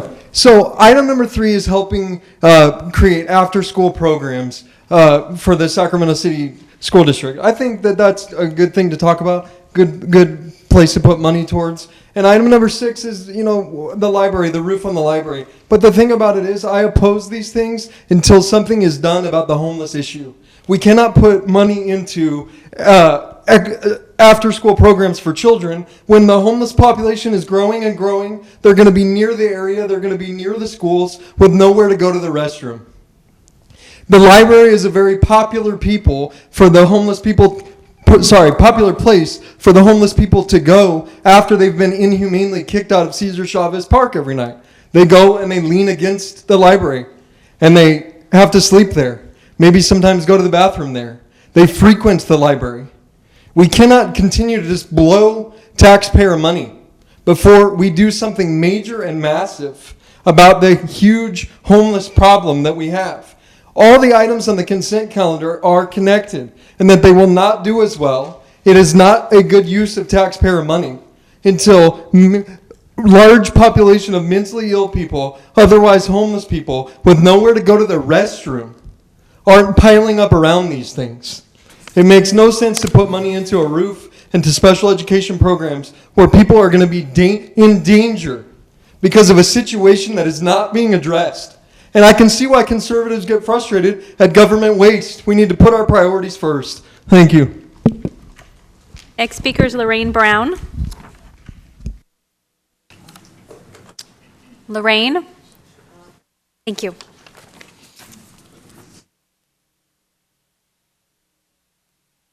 I'm speaking on item 4 on a collaborative effort to fight to do threat assessments, and I just want to say that in 1977-78, that's the model we followed in Los Banos and Dos Palos. But when we had some misguided people in the 90s take away our tax base and we were searching for money, we allowed Washington, D.C. con artists, basically, that are embezzling carpetbaggers to come in and tell us how we could get funds to save our government. So we understand that we needed to do that. as a means of survival, but now we're coming back on track, and we need local people. And we always had local people, local leaders, instead of stovepiping and having people tell us, do this, do that, and you'll get the funds, otherwise you won't get the funds, which is just total corruption and embezzlement. We have laws, and they're universal laws, they're national laws, and every town and every state should operate the same way, that is going to protect our people and our property. When we have stovepiping and we don't have that communication, then it lends itself to corruption, and those people in those positions become an easy mark. They become a liability. They either run away with power, or they're blackmailed, or they're threatened. So for our safety, for your safety, this is an excellent idea. Thank you very much. Very much, Ms. Brown. Okay, the consent calendar's been moved and seconded. All in favor, please say aye. Aye. Opposed, abstained. That passes on a vote of 9-0. We now move to the public hearings. We begin with file item 11 again to repeat. Let's continue item 12 formally, Councilmember Ashby, if that has to be done. Moved to continue by Councilmember Ashby, second by Councilmember Warren. All in favor of continuing item 12 to October the 24th, please say aye. Aye. Opposed? Abstained? That passes 9-0. Thank you, Councilman Warren.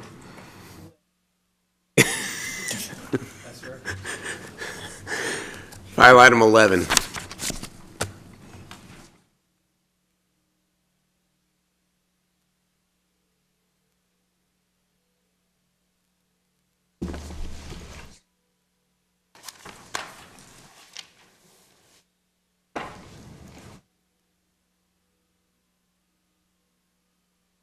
Thank you, Mayor Steinberg and members of the City Council. My name is Michael Hannibit with the Community Development Department. I'm here to present the SMUD Station A substation project located along G Street and between 6th and 7th Streets here. Its site totals 1.17 acres and consists of a vacant lot to the north and across Government Alley from an existing substation yard.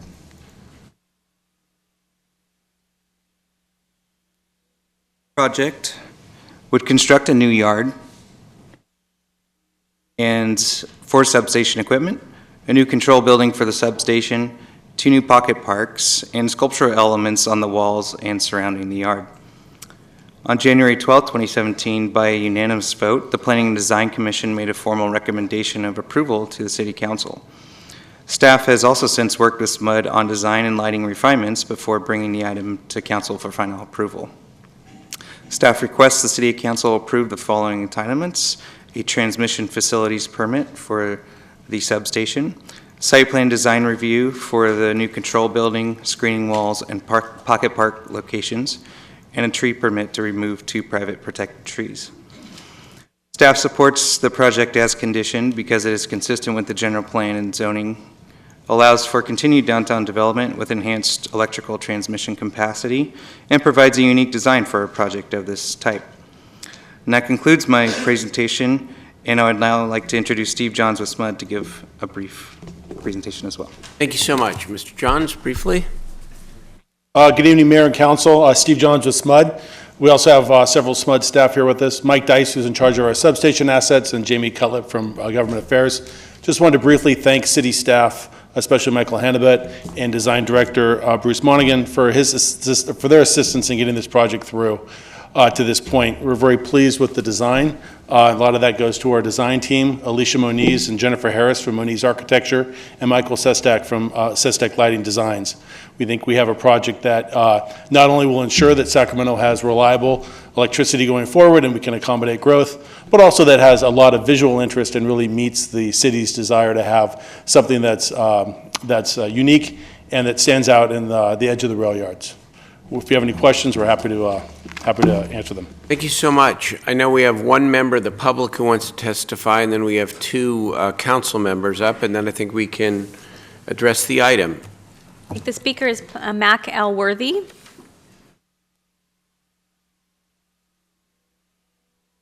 I don't get angry and I don't oppose. This is slavery.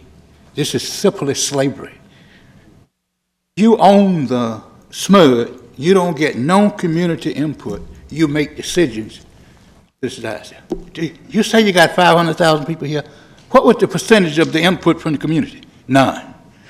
That's what you don't have to say how many jobs you're going to do. Who owns the rail yard? This is racketeering. The city got the hand in the rail yards of ownership, and then they go build a facility there. Who going to get paid? People, it's ridiculous. You are nothing but thugs. We see the community. Where is the community? They can't speak to this because they don't know business. This city is one of the most illiterate general public of business in Northern California.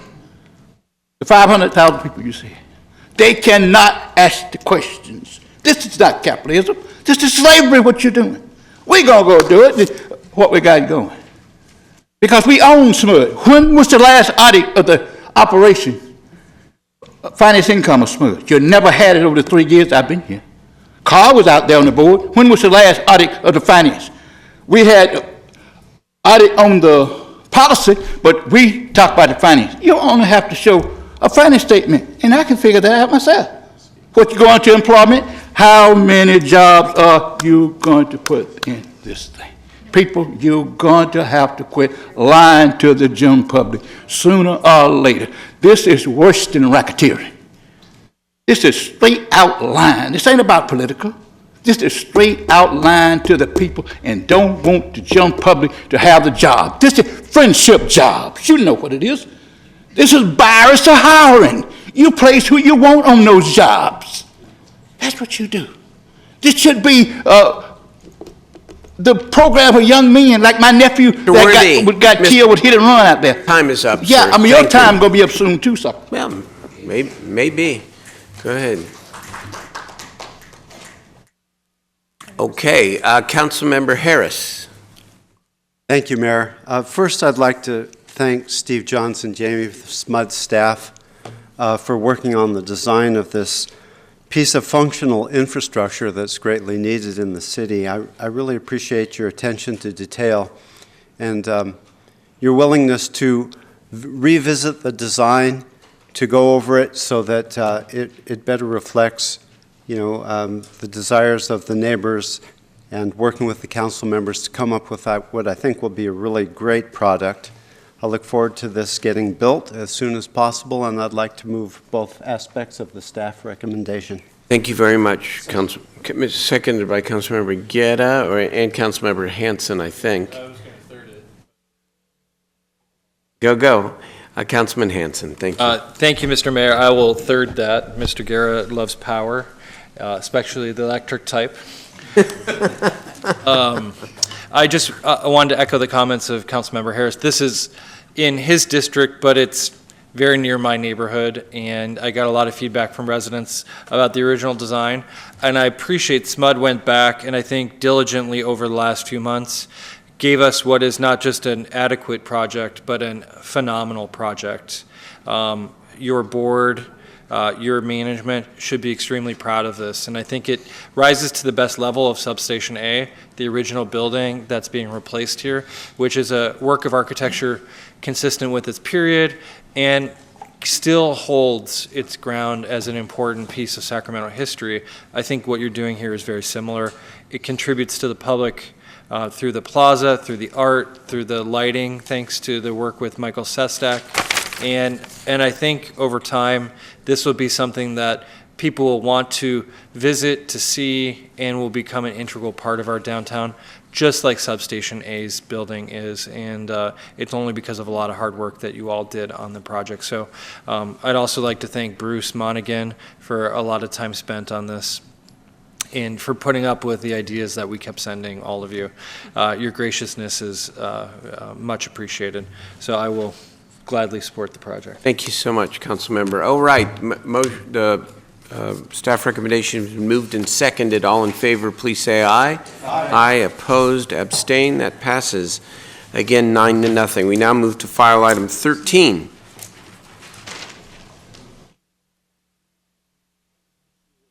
Speaker on this item. We have one speaker, Mr. Worthy again. Good evening. Good evening. So I'm here to pass for publication.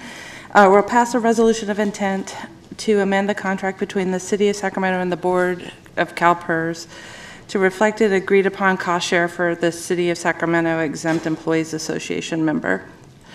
Also, review an ordinance amending the contract between the City of Sacramento and CalPERS and pass for publication the ordinance title as required by the Sacramento City Charter, Section 32C, for consideration on October 24th, 2017.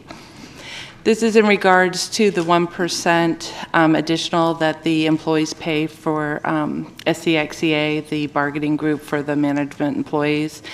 They pay it on the, currently pay their 7%, and then they pay an additional 1% on the employer side, and this moves it over to the employee side. Okay, so this doesn't affect the rank and file. This is about the management employees, correct? Right, there's no additional payment. It's just where the, they're already paying the 8%. It's just where does that additional 1% live? Does it live in the employer portion of PERS, or does it live in the employee portion of PERS? And this is to move it over to the employee portion of PERS. Got it. Okay, that's clear. There's no public testimony. There's no council member up. So is there a motion on the item? Moved by Councilman Carr, second by Councilman Chenier. All those in favor, please say aye. Oh, wait, excuse me. We did have Mr. Worthy who had signed up. I apologize. I missed that. Mr. Worthy, you want to testify before we vote on this? It's true. People wake up. The city is badly in the hole for retirement. People, I know when husband and wife couldn't work for the city. I know when the city wasn't even taking Social Security out of them. My father-in-law worked 28 years straight. This was before the past 10 years, this city is in the hole. This city going to go in the hole, and I would urge you, like I see some people leaving here now in retirement, I urge you people, if you at an age to draw part of your Social Security in retirement, to get out of here and try to get you a job doing something else so your money will be sufficient. Because somewhere you're going to have some crackdown on that money, because you are $47 million in the hole on retirement now. The city. Now, I got some people that are working on CalPERS now, but I can't call it name. It is pitiful, people, because the people didn't have a voice of how their retirement was invested.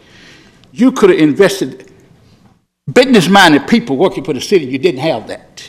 If you had business-minded people work for the city, they would have flipped that retirement into first deeds, and they would have had the money. First deeds, that's all they had to do. The retirement, their retirement, pick up the first deeds of their homes. And it would have been amazing. It would have been amazing what they would have now. But no, they let the people lease your retirement out to some investor, and you got nothing. And I wonder how many black men qualify to get that retirement and investment. Not a one. Only one showed up at the state, and he got in a bind. So black folks, wake up.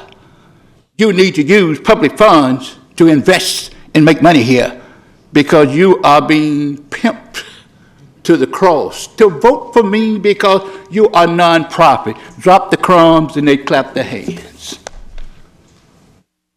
The measure has been moved and seconded. All in favor, please say aye. Aye. Opposed? Abstained? That passes 9-0. Let's move to the final item of the evening, and that's item 14.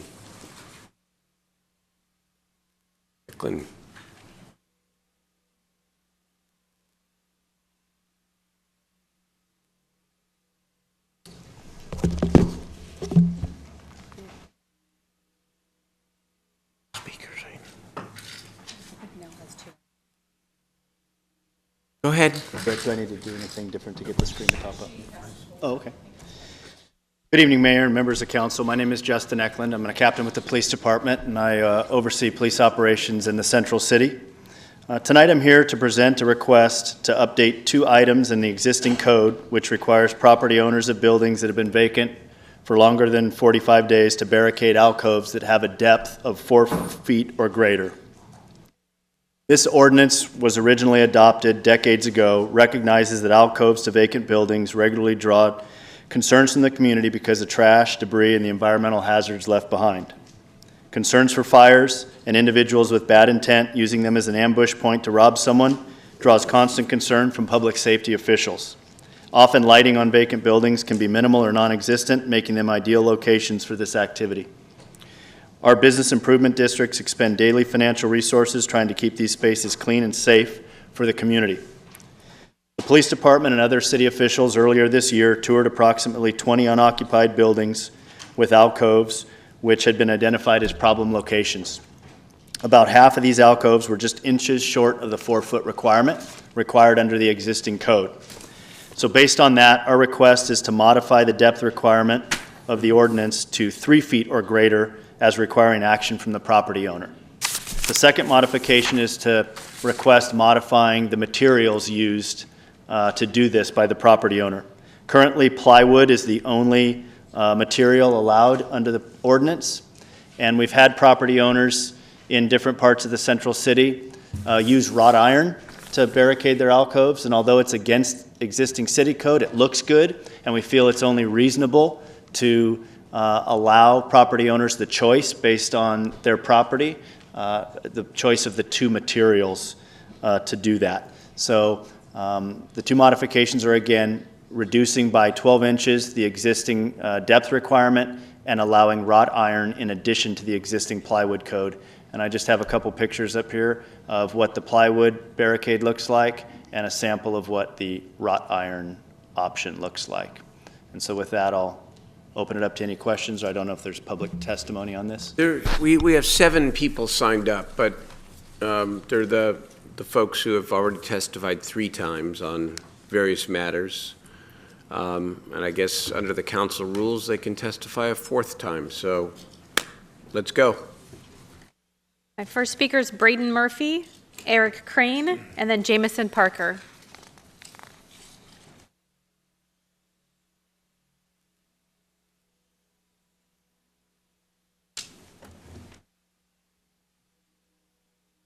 Not all of them, I should say. I'll admit this is probably one of the more radical things I've ever said. But how about we let the homeless go into the vacant buildings? I understand that a lot of it's privately owned. We want the city to do well, businesses to do well. I get that a part of it. That's why I admit that it's radical. But it's not my fault that the city has allowed 4,000 homeless people to sleep on the streets every night with nowhere to go. And as this council talks about how they're willing to do anything, they're willing to think outside the box, make things happen, we're having a discussion about vacant buildings and how to basically make sure they're closed off more. It literally is just like, it's laughable. I mean, we have gotten to the point where I'm recommending just let the homeless people go into the vacant building. We, as I said before, we have a crisis. We watched one in Houston, we watched one in Florida, but there was a crisis all the while happening in Sacramento. We need to try to open up things like the Arco Arena, negotiate, and figure out a way to open up a tent city. And we have numerous vacant buildings. And we're trying to figure out how to keep debris out of those and people out of those buildings while people are suffering and don't have a place to go. We're talking about how to handle the empty buildings. I mean, holy smokes, I don't know. Maybe some negotiating needs to happen. I just don't know. I feel like literally Donald Trump could be doing better in this situation, going to these people who own these vacant buildings and saying, hey, let's negotiate. Let's try to strike up a deal. How many beds can we get in? But we're not talking about that. And it's just very, very frustrating. Almost brings tears to my eyes that I feed the homeless a couple times a week. I've made friends with a lot of homeless people, and we're literally having a discussion as to what to do with vacant buildings. I want everybody to understand that. So when the council says they're doing everything they can, no, they're putting special interests before human lives. And that's a terrible problem. Thank you. Our next speaker is Eric Crane. Following Mr. Crane is Jamison Parker.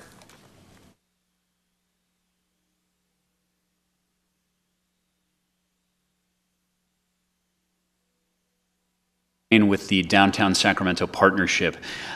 We fully support this amendment. Modifying the current ordinance to include vacant alcoves will reduce problematic areas that exist in our vacant buildings and prevent future issues with these properties. This is not an issue of trying to keep individuals out. It's an issue of cleanliness and an issue of safety.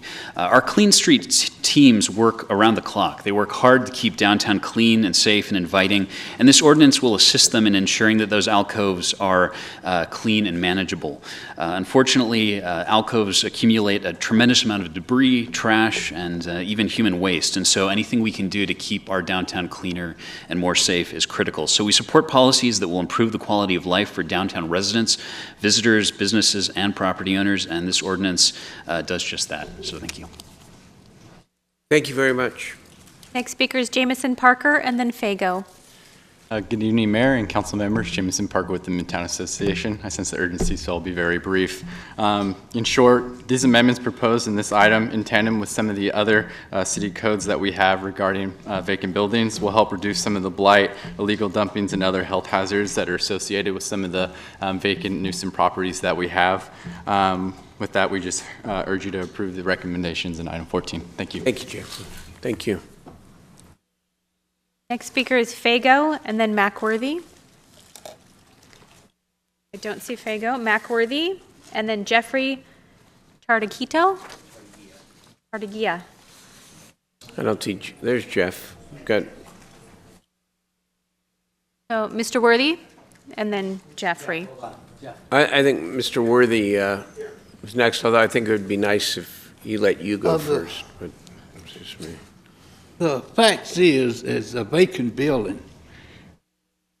Is people still paying tax on those buildings? Property tax being paid? See, just what I'm saying. You are not transparent to talk to folks right when you want to pass a law. If you talk to folks right, why can't you buy those buildings? Or why can't the people understand what went on in Texas about vacant buildings? I can tell you a lot of things, how to deal with that if you got insurance on that building. But we got vacant buildings, and what about the commercial buildings that set back and nailed up? It's all right. Then you say we're going to triage. We got homeless people. Why can't you refurbish those buildings? You're not looking for nothing to help those homeless people, are you, Dale? You're pimping that to get revenue here, that's all. You're not trying to help those people. You're just getting ready to tear down Dorserillas with 218 people. Who they going to be relocated at? The homeless people not deserve. They are too dirty to be in those places that you're going to relocate those people. You are disgrace. You are a disgrace. That is a disgrace, people. And you're talking about 300 beds, and you got a slot for 218 people. What neighborhoods are they going to be relocated in? The homeless people don't deserve to go in those neighborhoods? Tell them the truth. I'm going to find some addresses. I'm going to come back and tell you about it. And try to get somebody to follow through the discrimination on relocation and placing people in house. Or the people don't have enough income to live in the neighborhood that you're going to take. When you have 218 slots and not one person come in and testify, that tells you about SHRA. CB Cycle coming up soon, too, about what you are doing when you're lying about vacant buildings and homeless people.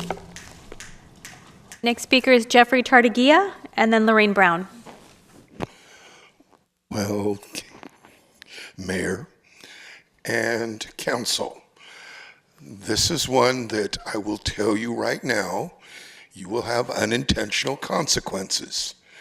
And for, I believe, Howard Chang, he was now going to have to administer, see that it is equally distributed, what you determine as being a vacant building.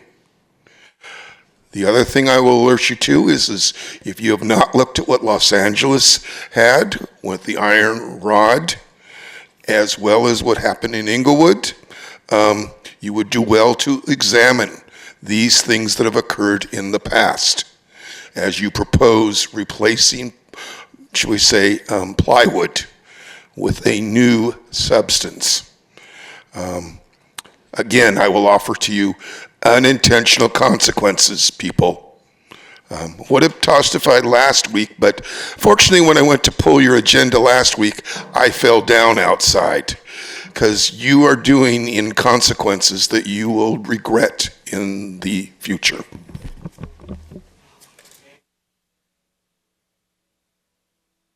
My last speaker is Lorraine Brown. Well, as a psychologist, I've been coming here, 5 years. Keep reminding you, when we're in public a public official, when we take an oath as a public official, or even accept a job in the public arena, we are taking a vow that we're going to defend and support and be a voice for the greatest and the least of them. Ms. Brown, what So- does this have to do with So vacant we buildings have, here? I'm in agreement with what they're saying about we have to take care of the homeless. Do. And so I know that people find it offensive, but we're violating our oath when we don't consider the whole picture. And we're just interested in money or special interest. It almost seems like we're, exploiting and that we're embezzling funds from the people instead of helping them. So I misread this because I thought it was some city buildings that you owned, and I was hoping that, again, there would be some modification accommodations for emergency housing, which is what we need. You can't come into a town and just take over, take an oath and say, yeah, I'll uphold the law, and then I'm going to take all your goodies because this is a nice town, thank you very much, and now put your brand on it and change the laws. That's unlawful. That's sedition, it's treason, and there are very heavy consequences for that. And the feds can come in and take control like they did in New Jersey, Atlantic City. They took control of the whole city. And I hope they arrested everybody because they were violating the law, thinking that that's their providence, and that it's not. You all took an oath to be responsible to all the people. And that's what we have to see. We have to see those actions put in place. Thank you, Ms. Brown. Or you're all at risk, okay? Thank you. Thank you, ma'am. Okay, that's the public testimony. Been moved by Councilman Hanson, second by Vice Mayor Jennings. All in favor, please say aye. Aye. Opposed? Abstain. And for the record, Councilmember Warren has abstained. Okay, that's 8-0 with an abstention. Your name was called and you were out of the room, so we'll move on. Thank you. That's the end of the formal agenda. We now have, let's do board and commission appointments. Thank you. I have 2 board and commission appointments to read into the record. To the Parks and Recreation Commission, Jason Law, and to the Utilities Rate Advisory Commission, Andrew Day and Timothy Horner. Very good. Thank you. We now have council ideas and questions. Councilmember Guerra. Thank you very much, Mr. Mayor. Here's some quick announcements of upcoming events. We have our last food truck event this September 22nd in Tahoe Park at 5 p.m. to 9 p.m. And the proceeds for the food truck event, a percentage of it will be going to Tahoe Elementary PTA for their efforts with the school. So if you come out and support, they're going to have a table where you can get information on how you can help out the PTA with that event. Also, we're going to have the Oakey Park Movie Night on Friday the 22nd as well. We're going to be showing Moana at sundown at Oakey Park. Free popcorn, and we're going to have the movie on the big screen. Also, George Sims movie night will be the following day on Saturday, September 23rd, and we're going to be showing Sing at the sundown of the George Sims Community Center. And also, District 6 Hotspots, a place where we can, young kids can have a safe place to recreate and get support, will be on Friday, September 29th from 7 p.m. to 11 p.m. at the George Sims Community Center. Also, Mr. Mayor, on a more somber note, there's a lot of Sacramentans who have families in Mexico City and in the state of Morales, and our thoughts and prayers go out to those families. They've had already 140 people who've died because of the earthquake, 7.1 after the 8.0 earthquake that happened the last month, and some of the buildings have been crumbling. So just, for our folks out there and families out there, estamos pensando en todos y en la seguridad de las familias allá en el Estado de México, la Ciudad de México y el Estado de Morales. And with that, Mr. Mayor, that concludes our report. Good reminder. Thank you, Eric. Councilman Chenier. I don't know. There you go. A couple of announcements. Tomorrow night, in Southland Park at the Bell Coolidge Community Center, our cannabis division is doing a discussion around cannabis and what's happening with that. On Saturday, we have a couple of Day of Caring events. One is at the Shriners Hospital for Children from 10 to 2 o'clock. That's at 2425 Stockton Boulevard. And then also at St. Patrick's Academy, which is at 5945 Franklin Boulevard. And then for all of our Jewish friends, I just want to wish everyone a Shana Tova, Happy New Year. New Year. Thank you very much. Councilman Harris. Thank you, Jay. I'll take that one. Tomorrow night, we're having a community meeting at the Clooney Center in the Grand Hall, 601 Alhambra Boulevard. That's September 20th, starts at 6 p.m., regarding a project called the McKinley Water Vault. And that is a project that is proposed by the Department of Utilities to solve problems that arise from our combined sewer and storm drain system in the older parts of our city.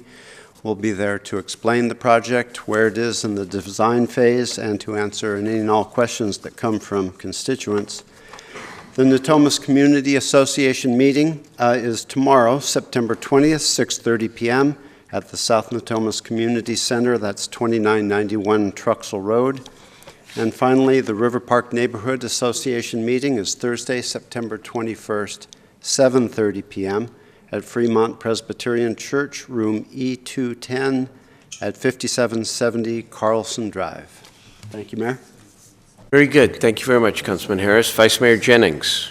Thank you, Mayor. I want to invite the public to come to City Hall in your neighborhood. It's going to take place at the Robbie Waters Library on Thursday the 21st from 6 to 7 p.m. And we encourage you to come out. If you don't want to come down to City Hall, this is the opportunity to come right in the neighborhood and express your concerns and or support for the activities that are going on.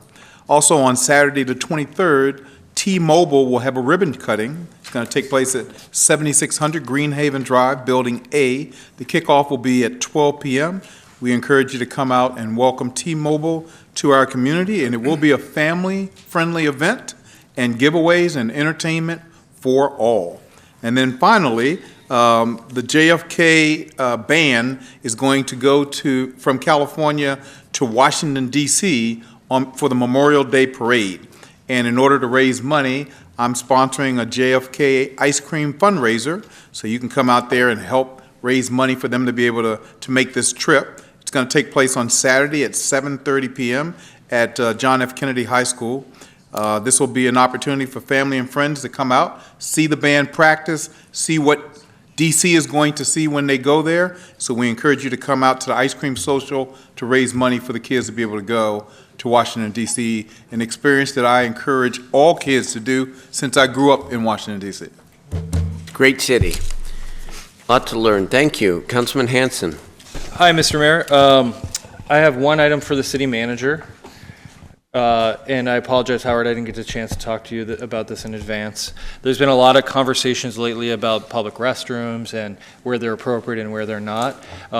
Over the last few years, we've talked internally about Portland Loos as an option in several spots, but I'd like to formally request that we study this issue with the Parks Department and wherever else is relevant from the stakeholders and see if we can't come up with a plan for adding the appropriate style of public restrooms like other cities have had. Some of them don't work, some of them do, and figure out what's right for Sacramento. For the parks, I'm just trying to... It could be in parks, plazas.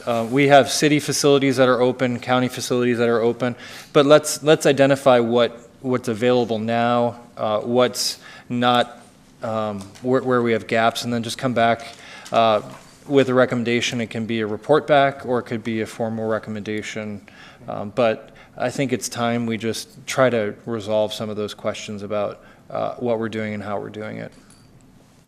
Secondly, in the tales of love and loss, today we had on the love side, a great opportunity to celebrate the rebirth of the 700 block of K. Our mayor and I joined Russ Solomon, who just turned 92, founder of Tower Records, in dedicating the construction of Solomon's Deli, which is the new Jewish deli that's going to be on K Street. And, they were handing out these no bagels, no life buttons. So those of you familiar with Tower Records, started on Broadway in a pharmacy, and one of its first stores was in this very spot, which is now the Jewish Deli, and the original motto was "No Music, No Life." So on a project that wasn't meant to be many times over, it had died and then been reborn, somewhat thanks to our mayor, then senator. It is proceeding, and I think it's a great addition to our community. On the other side, I'd just like to extend my sympathies to the McNulty family for the loss of their aunt, Suzanne Raffa, who had come to Sacramento many times to enjoy our city and to visit us. She was a part of our family, and she lost her long battle with cancer over the weekend. I'm sorry, Steve. Thank you. Councilman Carr. Thank you, Mr. Mayor. Nell, could you put that up, please? Thank you.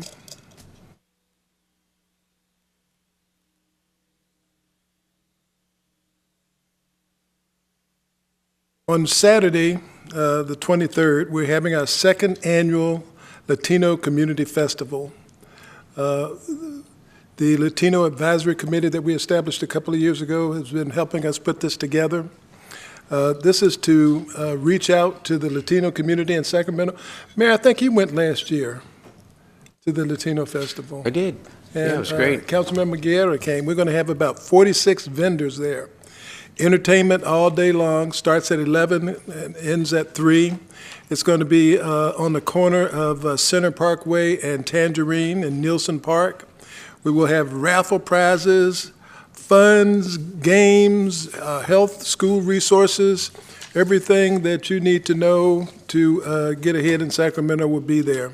So please join us on the 23rd, that's Saturday the 23rd, 11 to 3 at Nielsen Park on Center Parkway. We'll see you there. Thank you very much, all members of the council. Appreciate all your service, appreciate the members of the public who came out tonight. Nothing further to come before the council. We're adjourned.